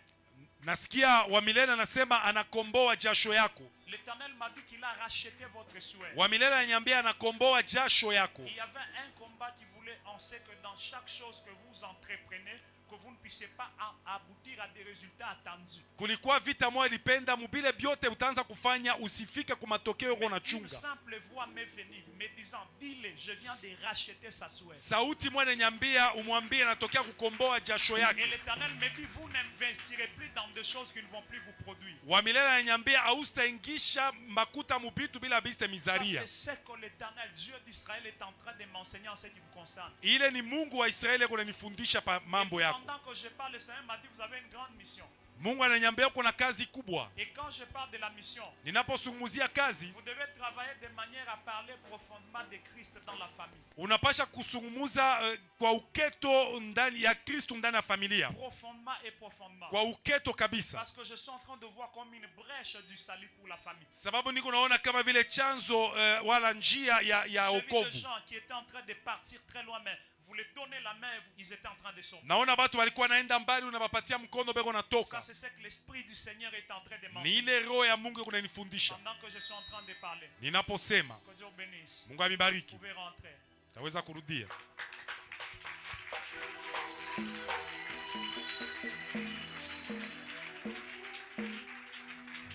Est-ce que tu peux venir? Oui, les frères, oui, viens.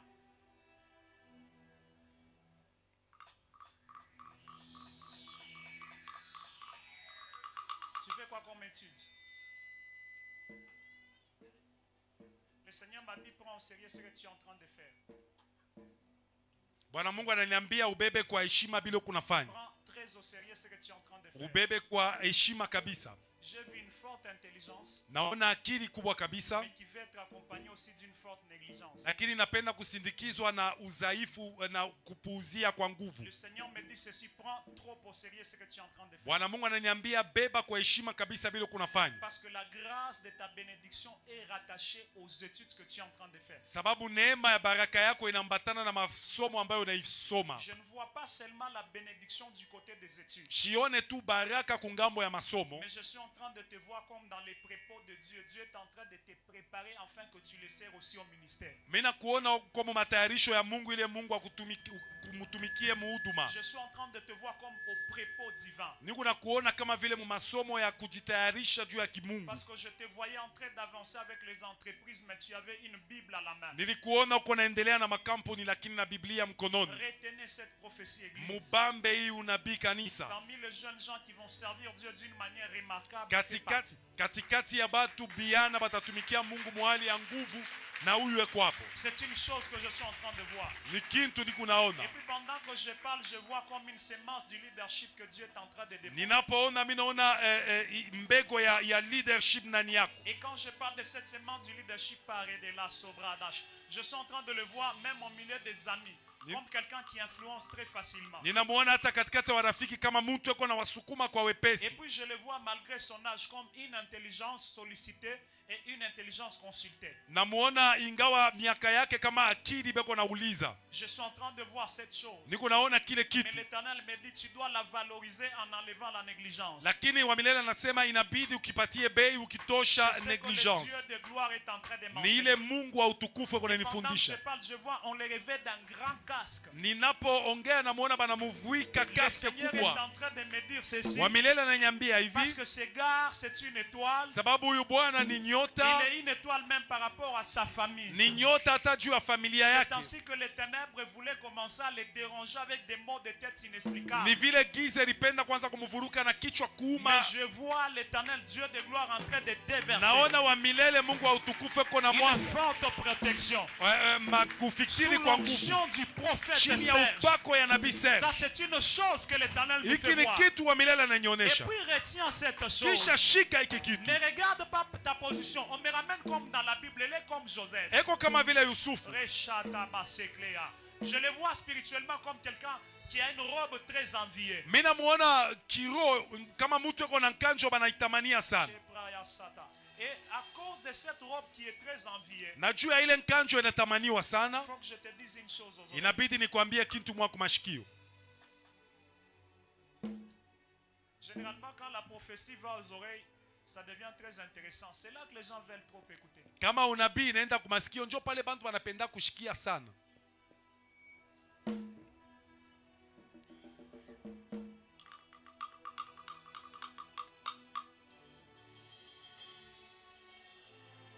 vais dire ça même au prophète. Tamwambia hata nabii. Est-ce que tu peux acclamer le Seigneur? Taweza kumshangilia Bwana.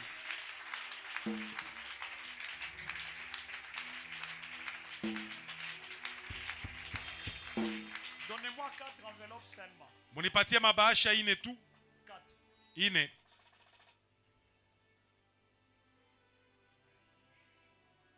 C'est une bénédiction qui va tomber sur 4 personnes seulement. Ni baraka itaangukia watu ine tu. Ces 4 personnes vont amener une équivalence de 50 sacs de ciment dans l'écoulement du béton qu'on veut faire là-bas. Wale watu ine wataleta kila mtu 50 sacs. La première vient. Wa kwanza kuye. Ni ya watu ine. Viens maman, ne doute pas. Ushishakie. Tiens-toi ici. Tiens-toi. Dieu t'a déjà sélectionné parmi les 4. Mungu anesha kuchagua katikati ya wale ine. Il reste 3. Kunabakia watatu. Ne laissez pas cette bénédiction partir, il reste 3. Musiache hii baraka kuenda. Il reste 3 personnes qui vont amener 50 sacs de ciment à l'église. Kunabakia watu tatu wataleta 50 sacs ya ciment kukanisa. Viens. Kuja. Moi je ne vais pas déterminer ton temps, c'est toi-même tu sais quand est-ce que tu vas amener. Sitakuonesha muda gani, wewe mwenyewe unapasha kujua wakati gani. Viens vite. Karibia kwa haraka.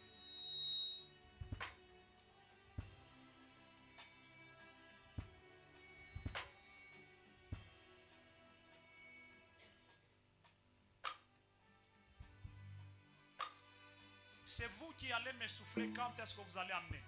Wewe ndio mtanionyesha ni wakati gani mtaleta. Et je vous dirai quoi après. Na mtanionyesha nini kisha. Kuna baki watu wawili. Et je ne vais pas ajouter les enveloppes. Na sita